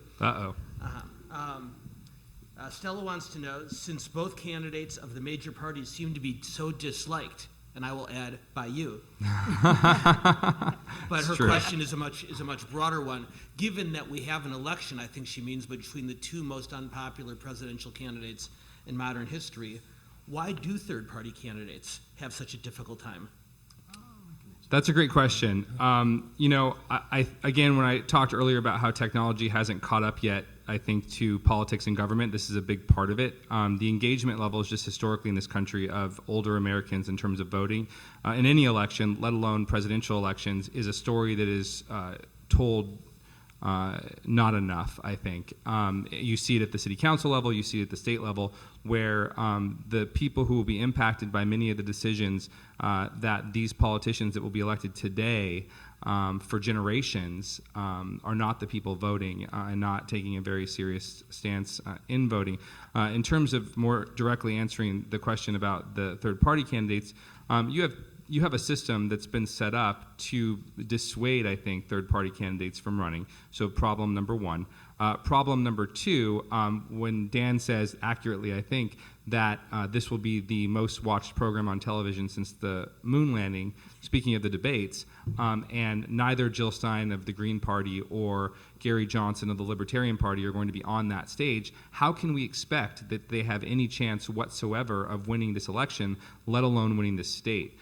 So I'm not someone to bemoan the system or the way we've done things for so long and complain. I'm all about solutions, right? So I said earlier I'm not voting for either candidate. I'll vote for Gary Johnson, the Libertarian candidate. And the reason isn't because I think Gary Johnson will win. And I get really frustrated when I give about 60 speeches a year, and the speeches this year, everyone's like, well, if you vote for Gary Johnson, that's throwing your vote away. And I said, no, it's not. And here's why it's not. Because I believe, and this is Brian speaking, that both the Democratic Party and the Republican Party have failed this country. And I think by the two nominees that they have given us this particular election cycle, they have demonstrated to me with beyond a shadow of a doubt that they have failed this country. And therefore, we need some, thanks. Few people listen to me. And I think that we need some type of disruption, and I think that could come in the form of a third party. I don't think Gary Johnson will win, but what I do know is if that Gary Johnson, or Jill Stein for that matter, were to get 10% of the popular vote nationwide in November, their party would qualify for federal funding for the next presidential election cycle, which has the potential to be a game changer in giving them relevance in competing down the line. And I think that would send a very clear message to the Democrats and Republicans: get your stuff together. I can't let that pass. Look, if you vote for a third-party candidate, you are helping to elect the candidate you like least. That's because we have rules in this country. The rules in this country ruthlessly suppress third parties. That's what they were designed to do, folks. If you vote for Ralph Nader, your second choice in most cases was Al Gore, and your third choice was George W. Bush. You elected George W. Bush. The only time it's rational to vote for a third-party candidate is under two circumstances. One, if the polls show that that candidate has a good chance to win, which they do not. Number two, if it really doesn't make any difference to you whatsoever whether Donald Trump or Hillary Clinton gets elected. If truly you believe that one is as bad as the other, then go ahead and vote for the third-party Yeah, candidate. because, Bill, you need to mention Ross Perot, too, in Ross this Perot? equation. Ross Well- Perot brought us Bill Clinton. Well, Well, the other no, thing, no, that's not but the true. other thing in Yes, it is. California, Hillary Clinton's going to win California. true. So I covered the Brian's campaign. Brian's vote for Gary Johnson's going to make no difference between Yeah. Clinton and Trump, because Hillary's going to win here.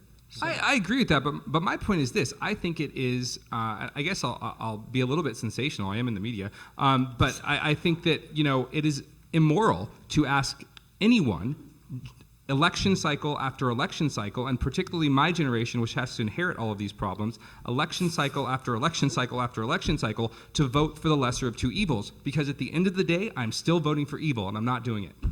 Good. Then you're going to get what you deserve. The point that I would add for Stella and the other high school students here is there's a fundamental difference between all of you and all of us on stage, even Brian. We grew up in a world with 3 television networks and 5 buttons on the car radio and 2 political parties. We now live in a home. We have, I think, 1,000 cable television stations. Is that correct? I know we have 12 HBOs and 10 ESPNs. I haven't looked at anything else, so I'm not sure. Obviously, there's an infinite number of websites.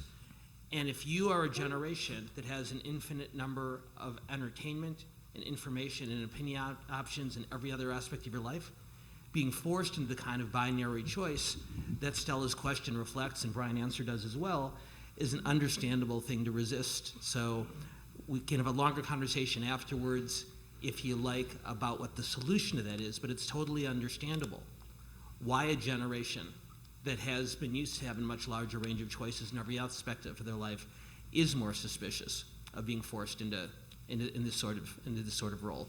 Larry, I want to come back to you with another question that we've been asked. This is a question about the presidential debates, and it's about moderating the presidential debates.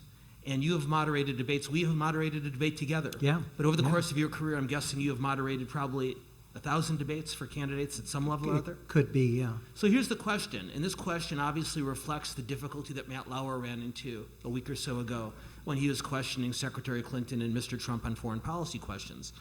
The question from our audience is, if you were moderating a presidential debate and a candidate misled or lied in answer to a question of yours, would you note or fact check that before moving on? What is the responsibility of the debate moderator to confront the candidates on stage? It's impossible for a moderator to do fact-checking on the fly. That just simply can't be done because you're live, you're in the moment. So all you can do is be as prepared as you can be and have as much knowledge as possible about what's out there, what's part of the conversation. So if one of the candidates says something that has been refuted by the other candidate, that there's clear evidence to the contrary, and that a significant part of the viewership is going to have some knowledge of, I do think it's important for the person moderating or interviewing to interject that. That's not really a fact check, but it's to say, your opponent says blah, that's not true, blah, particular independent entity says, that's not true what you just said, blah, blah, blah. But you can't get bogged down in each and every one of those because candidates say so many things that aren't true that all you would be doing is coming back against everything that a candidate says during the course. And they're so full of gray areas that some people are going to say, that's not true, but it would take you 10 minutes to go through and parse it all out, the parts that are true, the parts that aren't true, and in this situation or that. So when you're a moderator, it's art, not science. And what you're called on to do is try to do the best job you can being a surrogate for the person who's watching it, trying to keep it as straightforward, as honest as possible. I get to do an Annenberg plug here. There is something called factcheck.org, by the way. And really, seriously, not only is the Annenberg Public Policy Center at the University of Pennsylvania doing this, but the Washington Post is doing it. And there's several entities now that are doing fact-checking. You've heard Donald Trump criticize them harshly, by the way. But I think they're doing it in real time. So if you want to use one of your devices and go on factcheck.org during the debate, you can probably tell what it is in real time. Sorry, Jim Dan. Lehrer has moderated more debates than any other living human being, presidential debates. He was asked precisely the question that Dan just asked, and he came up with the perfect answer. He said, if I were moderating the debate and one candidate, let's say Donald Trump, said something that was patently untrue, that I knew was untrue, he said, you know what I would do? The minute he said what he said, I would turn and say, Secretary Clinton, let her say that's not true. Let the other candidate say that's a lie.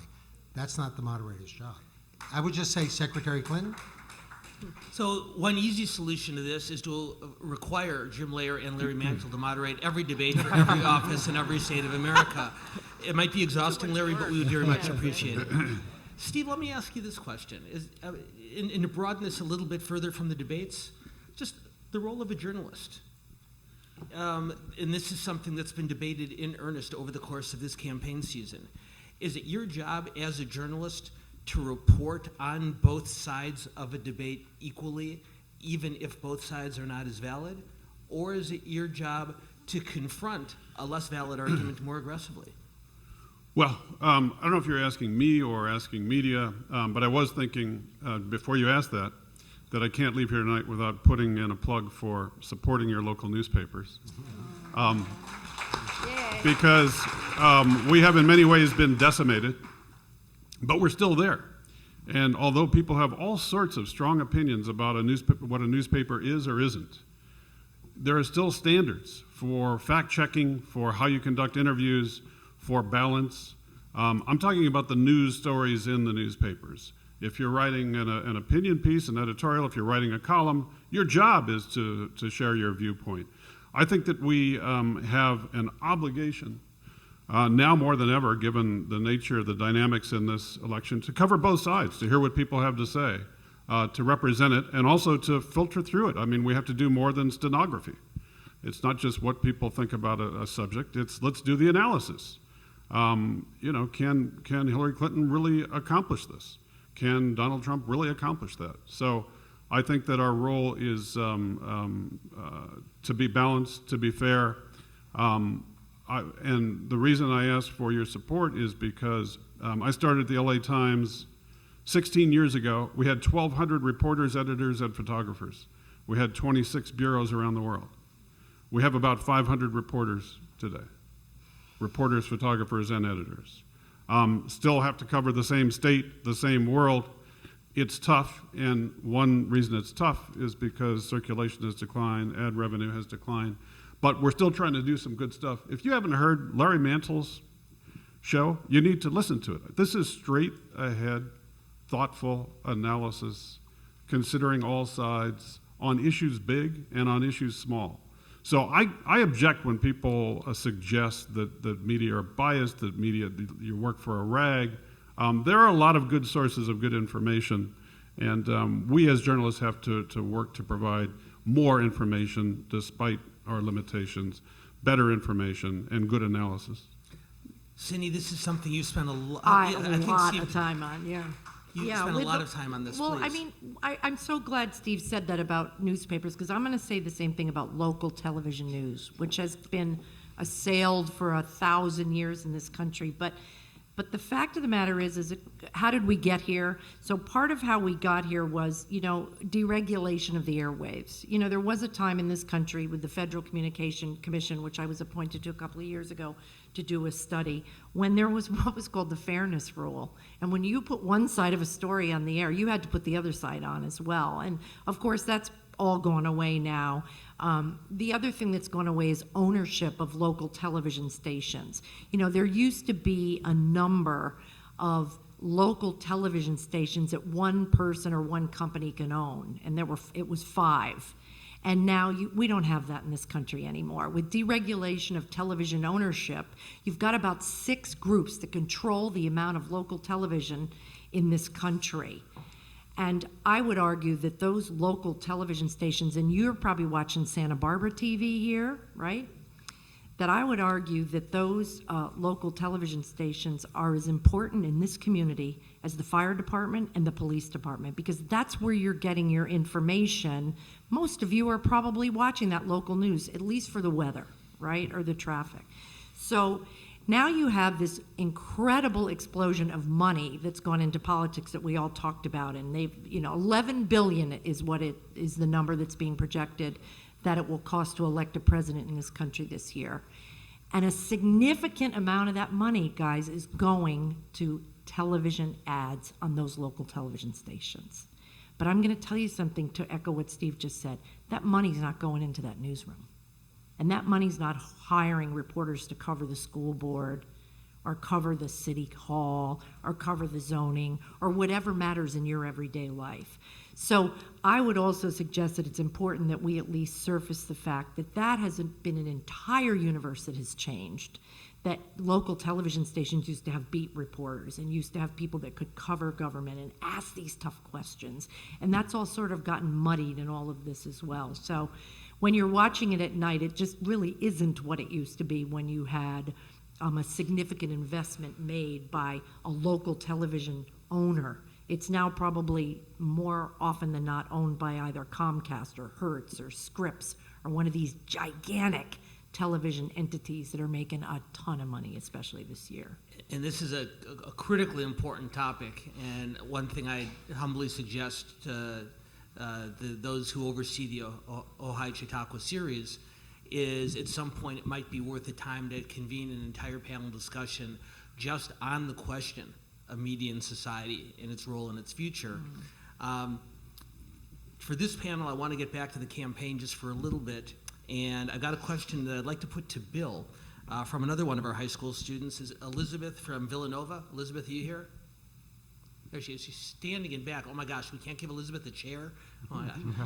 Okay. So I'm going to read Elizabeth's question, Bill, but then I'm going to add something at the end on my own that I think you'd be very well positioned to analyze. Elizabeth's question, she says, how do you open a rational conversation with the opposing zealot on a political or policy hot issue? How do you open a conversation with somebody who believes just as strongly, if I can paraphrase Elizabeth, who believes just as strongly on the other side what you believe? And I guess what I'd like to ask you to do, Bill, is not so much to offer a structural or logistical answer, but of course, we've seen that this has been done in the past. We've seen leaders of both parties who are able to find ways to work across party lines. And I'm wondering if you might take a couple of minutes to talk to us about the leaders you've seen who've been best equipped to forge consensus on issues? And what are the qualities that allow a leader to do that? Well, the leaders, I think, who have been best equipped to do that, and the two most successful presidents of modern times were Ronald Reagan and Bill Clinton. And there was a reason for that. They were people. Ronald Reagan and Bill Clinton actually liked people. Bill Clinton was famous for it. When you met Bill Clinton, you couldn't get him to leave the room. I mean, if he were here in this room, he would stay, as he liked to put it, until the last dog died. He would just continue until every question that anyone had would be answered because he liked people. That hasn't been true of, or it wasn't true of Richard Nixon. I don't think it's true of Barack Obama. They haven't built relations with members of Congress, with other politicians.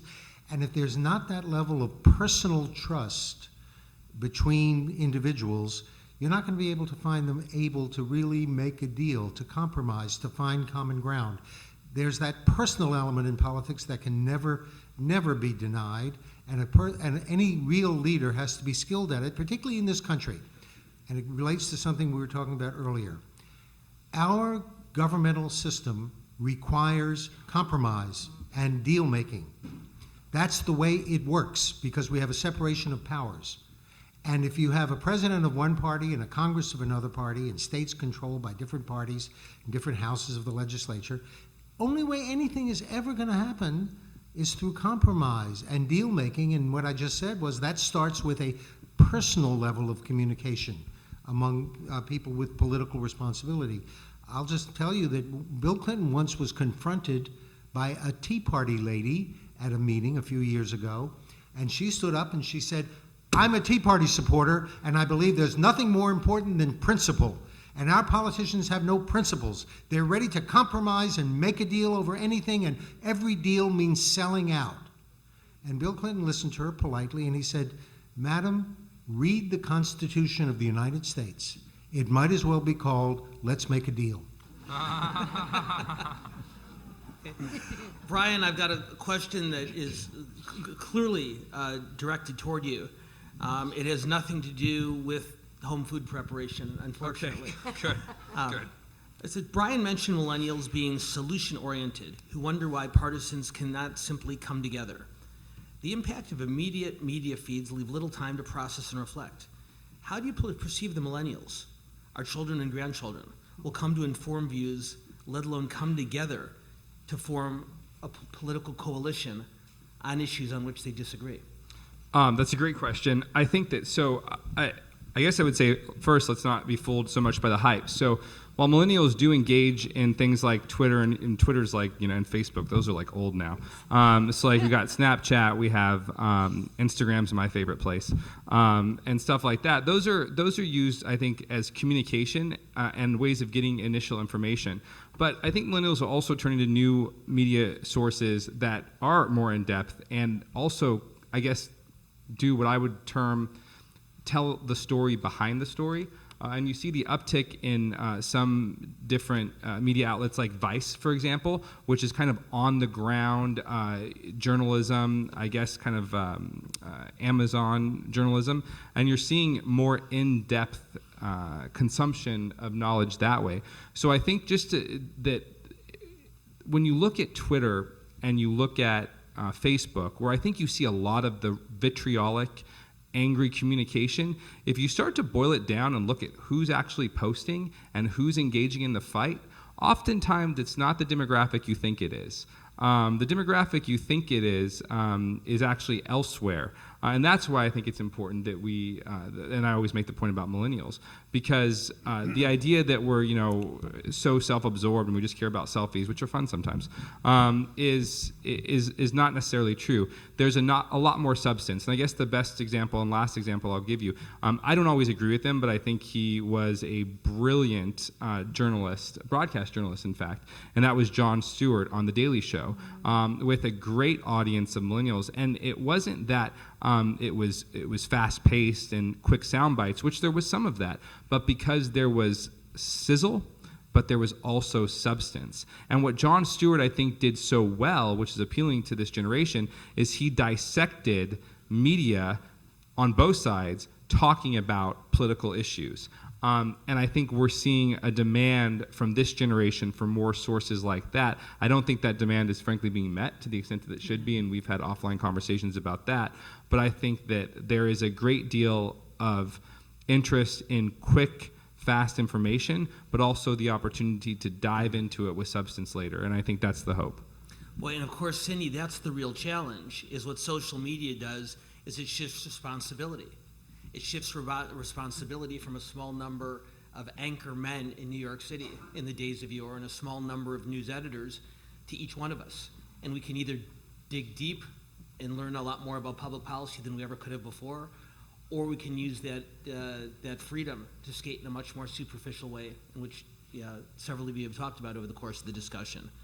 I've got a few questions here, Cindy, about tone in politics.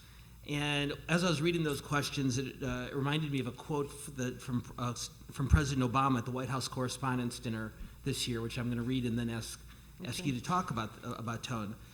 President Obama was speaking at the White House Correspondents' Dinner earlier this year, and he said, quote, 8 years ago I said it was time to change the tone of our politics. In hindsight, I clearly should have been more specific.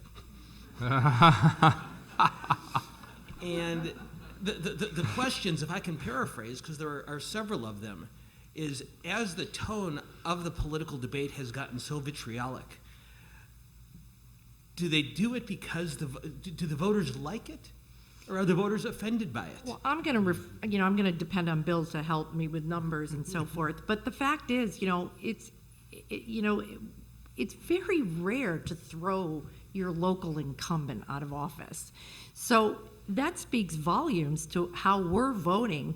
We may not like our guy or our woman who's in that position, but you know what? Usually if it's our congressional district, it's very rare we throw that person out unless they did something pretty bad, whether there's some kind of scandal that emerges. Just on a personal note, I have to tell you that I went back to live in Washington about 2 years ago. I'd lived in California for 14 years, and I spent 3 years in Washington. And I was in shock at how that city had changed. The inability of anybody to get anything done, the way the city was so exceedingly out of touch with the rest of this country was shocking to me. That the city itself is booming because there's been such an infusion of money from Citizens United into the political system, which has spawned a whole new industry in that city. And so you've got neighborhoods that were once underserved, like Capitol Hill, becoming these $1 million areas of Washington. And it's happening in the southwest part of the city, as Bill knows, because you live there. And it's happening all over that city. And I think it's led to the people in that city being so incredibly out of touch with what's going on in the rest of the country, and I think it's probably fed so much into what's going on in this election. I don't think the tone is markedly worse than it's ever been. I mean, we've always sort of had, one side battling another. We had the great moments of, Bill pointed out, of Tip O'Neill and Ronald Reagan being able to have a drink at the end of the day. But I think it's the echo chamber. I think it's the technology. I think it's the way that people are accessing information. You cannot escape it. We're bombarded around the clock because of these things. We just are. So I don't know that the tone is a lot different. I just think the amount of information and the amount of what we're hearing is so much more saturated than has ever been before. There's a great saying. I wish I could credit it to the person who said it, but I don't know who it is, so I can't. That our system is not one of majority rule. Rather, it's a system of minority rule with majority acquiescence. And I've always thought about that in terms of public policy. But what I hear you saying is it's also true in terms of tone. I hear you saying there's a small number of people who are extremely angry and extremely alienated, and they sort of dominate the tone. And the political leaders and candidates tend to listen to those voices, not because they're the smartest, but because they're the loudest. Pretty much. Yeah. You think people want to watch the debate a week from Monday night for a nice, polite conversation? No, absolutely I not. mean, television producers are not fools. They want fireworks. My favorite story, I never did this show because I hated it, but you probably remember CNN had a show called Crossfire. A friend of mine was on Crossfire, and he did something that was totally unacceptable on the show Crossfire. During a discussion with his opponent, He actually said, you know, I agree with you. And the producer was in his ear screaming at him, this is television. You can't agree with him. You're not supposed to agree. Well, the producer was not crazy. What he knew was that people want fireworks. They want a debate. That attracts an audience. That's the way television works. And, you know, that's one of the things that the hype that you see on television is entirely because conflict sells. Mm-hmm. Conflict always sells. There is something I would point out that is important. I teach journalism. Something important is missing here because of the way the media has changed, and particularly missing on social media, and I call it news judgment. I teach students that journalism is a profession, and the profession has standards. One of them is checking the facts. I mean, I'll tell you a story. Someone wrote a history of newspapers and pointed out that when newspapers were invented in London in the 17th century, the immediate impact was that dragon sightings got farther and farther away from London because the newspapers checked them out. Second of all, there is news judgment. When you look at the front page of the Los Angeles Times, if you read it here, that is the product of the judgment of a group of people who are hopefully no longer middle-aged white men sitting around a table in downtown Los Angeles, whose professional judgment it is that if you're a reader of the Los Angeles Times, these are things that you need to know about in your community, in the country, and in the world. You may not think you need to know about them. It may be something happening far away or very obscure corner of the city, but we believe in our professional judgment that you should know about this. And when you look at the front page of the Los Angeles Times, you may notice something that you probably would have never sought out on social media, but it's something that should be brought to your attention. News judgment is a professional standard, and a lot of it is lacking in today's media universe. But they're getting better at it. Can I just say an optimistic word? I mean, I think Snapchat has a newsroom. You know, Snapchat hired a guy from CNN, Peter Hamby, to curate their political coverage. I don't know if Facebook's doing a very good job. I have to say, just as a journalist, it is absolutely frustrating for me to see some of what goes on Facebook Live. Some of it is great, but I think Vice, I think some of these, and by the way, the traditional media outlets like NBC and CBS, they're wanting to buy all these social media platforms so that they can enter into kind of a team approach to use the distribution, to use the millennial audience. So they're buying all this. So I actually think it's a little bit behind, Bill. I think it's going to catch up. And I think they're getting that this kind of news judgment and this kind of consideration of what you're putting out to the public is something that they need to pay better attention to.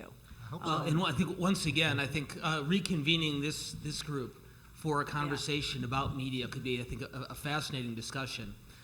We are at the scheduled 6:30 close time, and I've been told by the organizers that because we started 10 minutes late, that I'm given the permission to go for an additional 10 minutes. So for anyone who has to leave at 6:30, you are certainly excused. Well, good seeing you all. I do have to use the restroom, but I'm going to do my best to work in a last question or two, and then we can wrap up. And just as we began the conversation more broadly and then narrowed our focus to the campaign trail, what I'd like to do for the last couple of questions is narrow back out again. The one topic on which we received more audience questions than any other, more than social media, more than polarization, more than the debates, more than anything we talked about, is the importance of an educated and an informed electorate. And Larry, I'm going to come to you on this because I know you have a magic answer that you can give us in one sentence about what it's going to take to create that. I'm going to put it to you another way, though. One of the most contentious issues that roils the public policy debates at the local, state, and national level is that of public education. You've moderated any number of shows on that issue.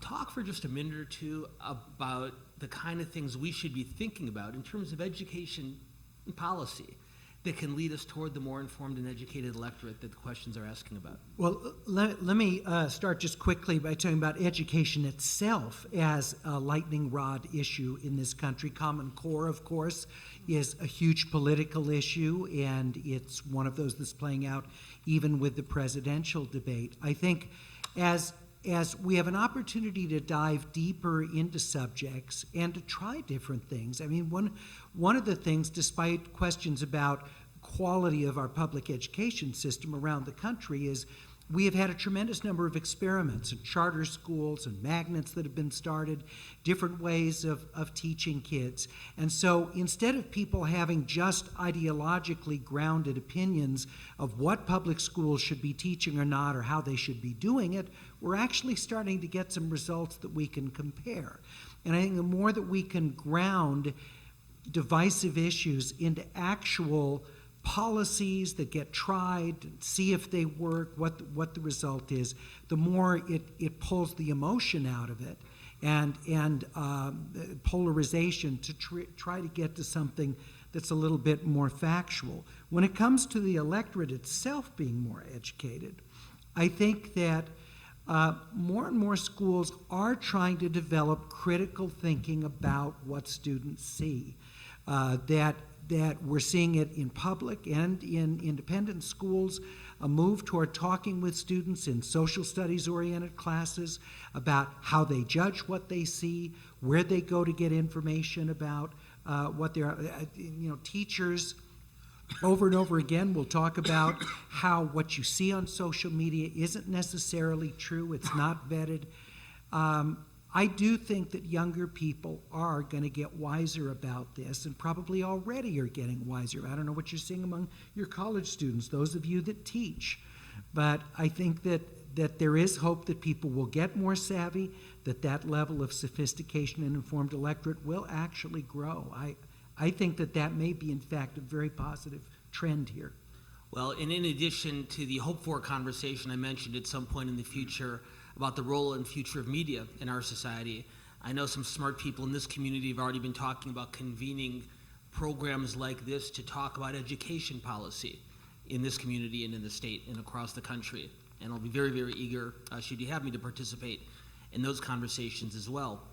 But I think before we wrap up, I think it's worth taking yet a further step back and remembering why it's so important to talk about a presidential election. I tell my students a couple of things every semester. I tell them, number one, that politics is too important to be left to the politicians.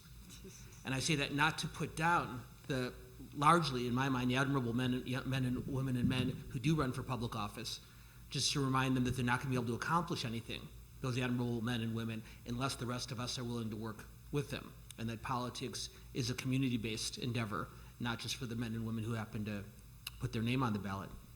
But I also teach them that most people, normal people, don't care about politics. But, however, big important however, they care very deeply about what politics can provide for them or prevent from taking place. And I think it's worth, we've had a conversation at several levels of specificity today, to take even a further step back and close by talking for a moment or two about what these stakes mean. Not whether an R or a D wins or a donkey or an elephant, but what it means for society and for a future. And so I'm going to ask my friend Steve Lopez to close by telling us, giving us an example of what these debates are ultimately all about, and by talking about an extraordinary young woman in Los Angeles who we've both been privileged to get to know. And when you think about a society's, and a community's, and a country's future, thinking about young women like Miriam Antonio. Steve? Thank you. I think that all of you are part of the solution.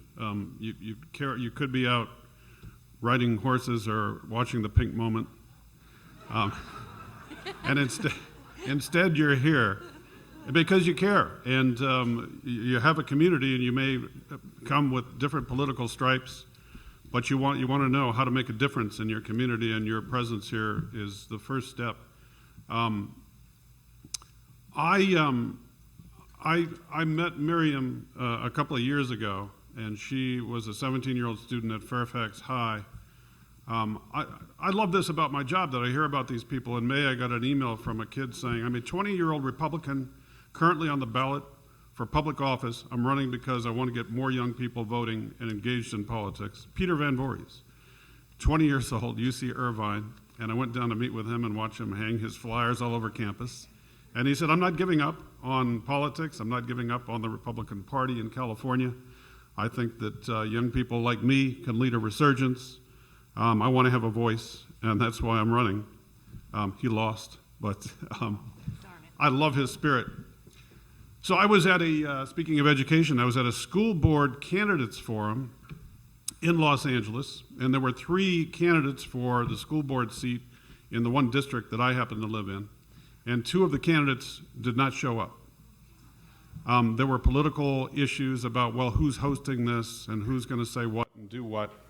And I saw that clearly there was a column on all of these people who took time out of their busy day to come to listen to 3 candidates, and only 1 showed up. And I spotted this young woman and asked her name. It was Miriam Antonio, 17 years old. She was a junior at the time, I think, at Fairfax High in the center of Los Angeles. And I said, why are you here? And she said, because I care about how I'm represented. I'm in a school district that's, huge. It's 700,000 students, and we're the future. We're the future of Los Angeles. Many of us are going to be the future of California. And I don't like all of the decisions being made by the school board, so I wanted to hear what was going to be said here tonight. And I am so disappointed that these 2 candidates didn't show up, and I don't care what their reasons or explanations are. So I thought, wow, this is a really impressive young lady. I want to know more about her.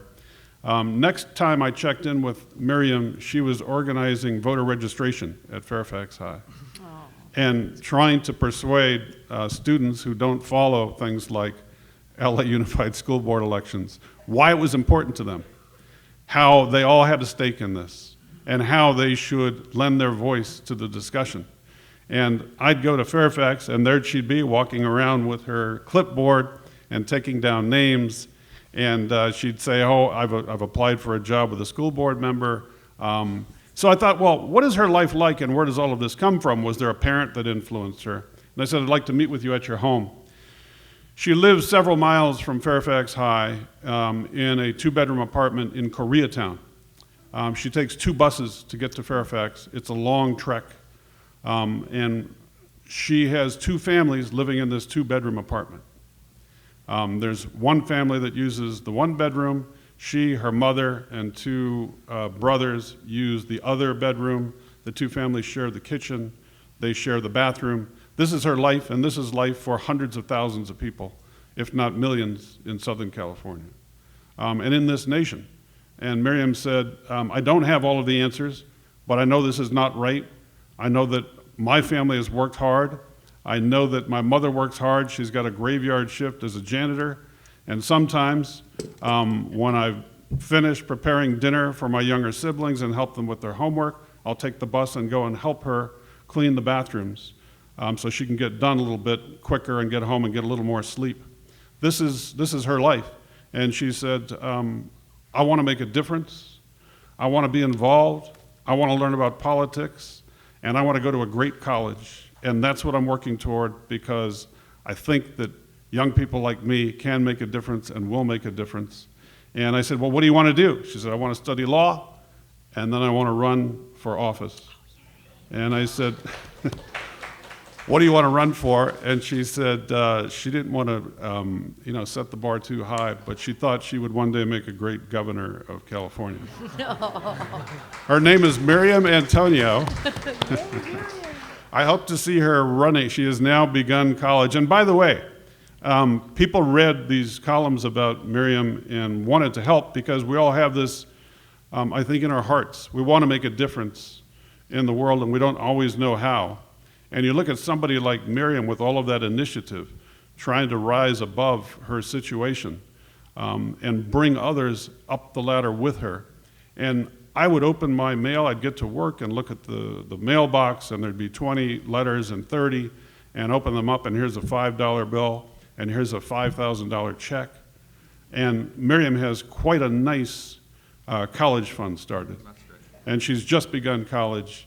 And how can we not have hope with people like Miriam Antonio out there?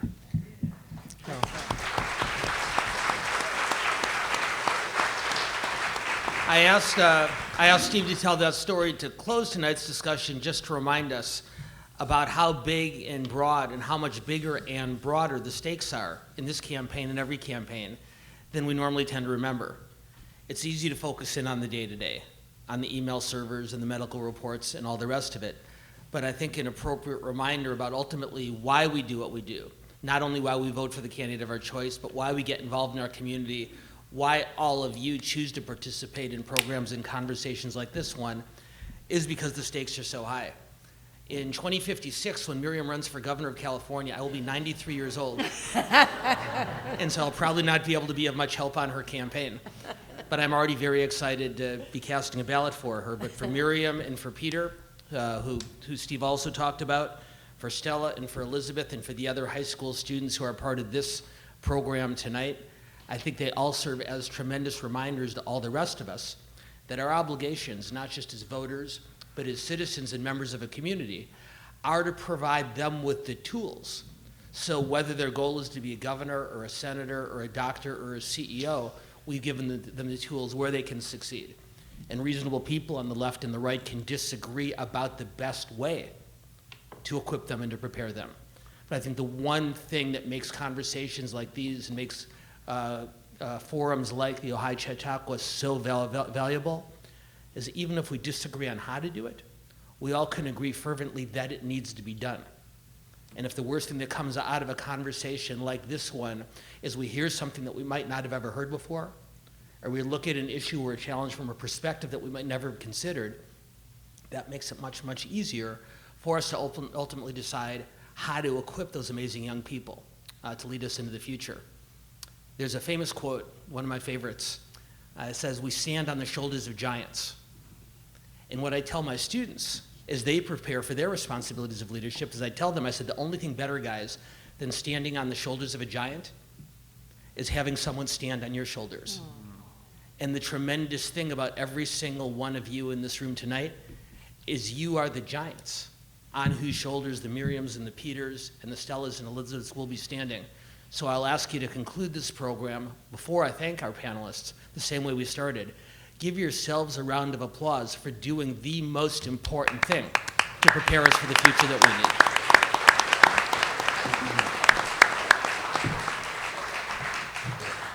need. We will be gathering again on October 8th for another program, Ojai Chautauqua discussion like this one.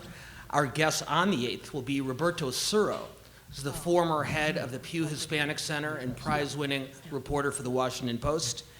Conan Nolan, the admired and esteemed political reporter and host of the news conference program at KNBC.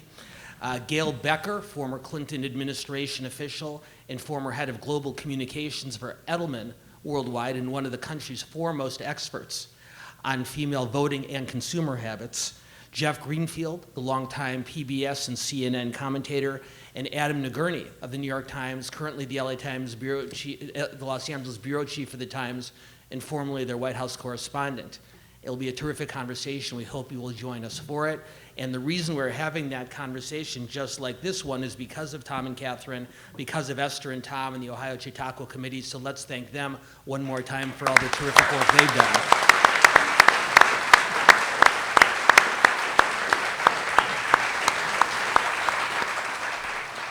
And finally, join me in thanking Larry Mantle, thanking Brian Calle, thanking Cinny Kennard, thanking Bill Schneider, and thanking Steve Lopez for a fascinating conversation. I can't tell you how much we appreciate it.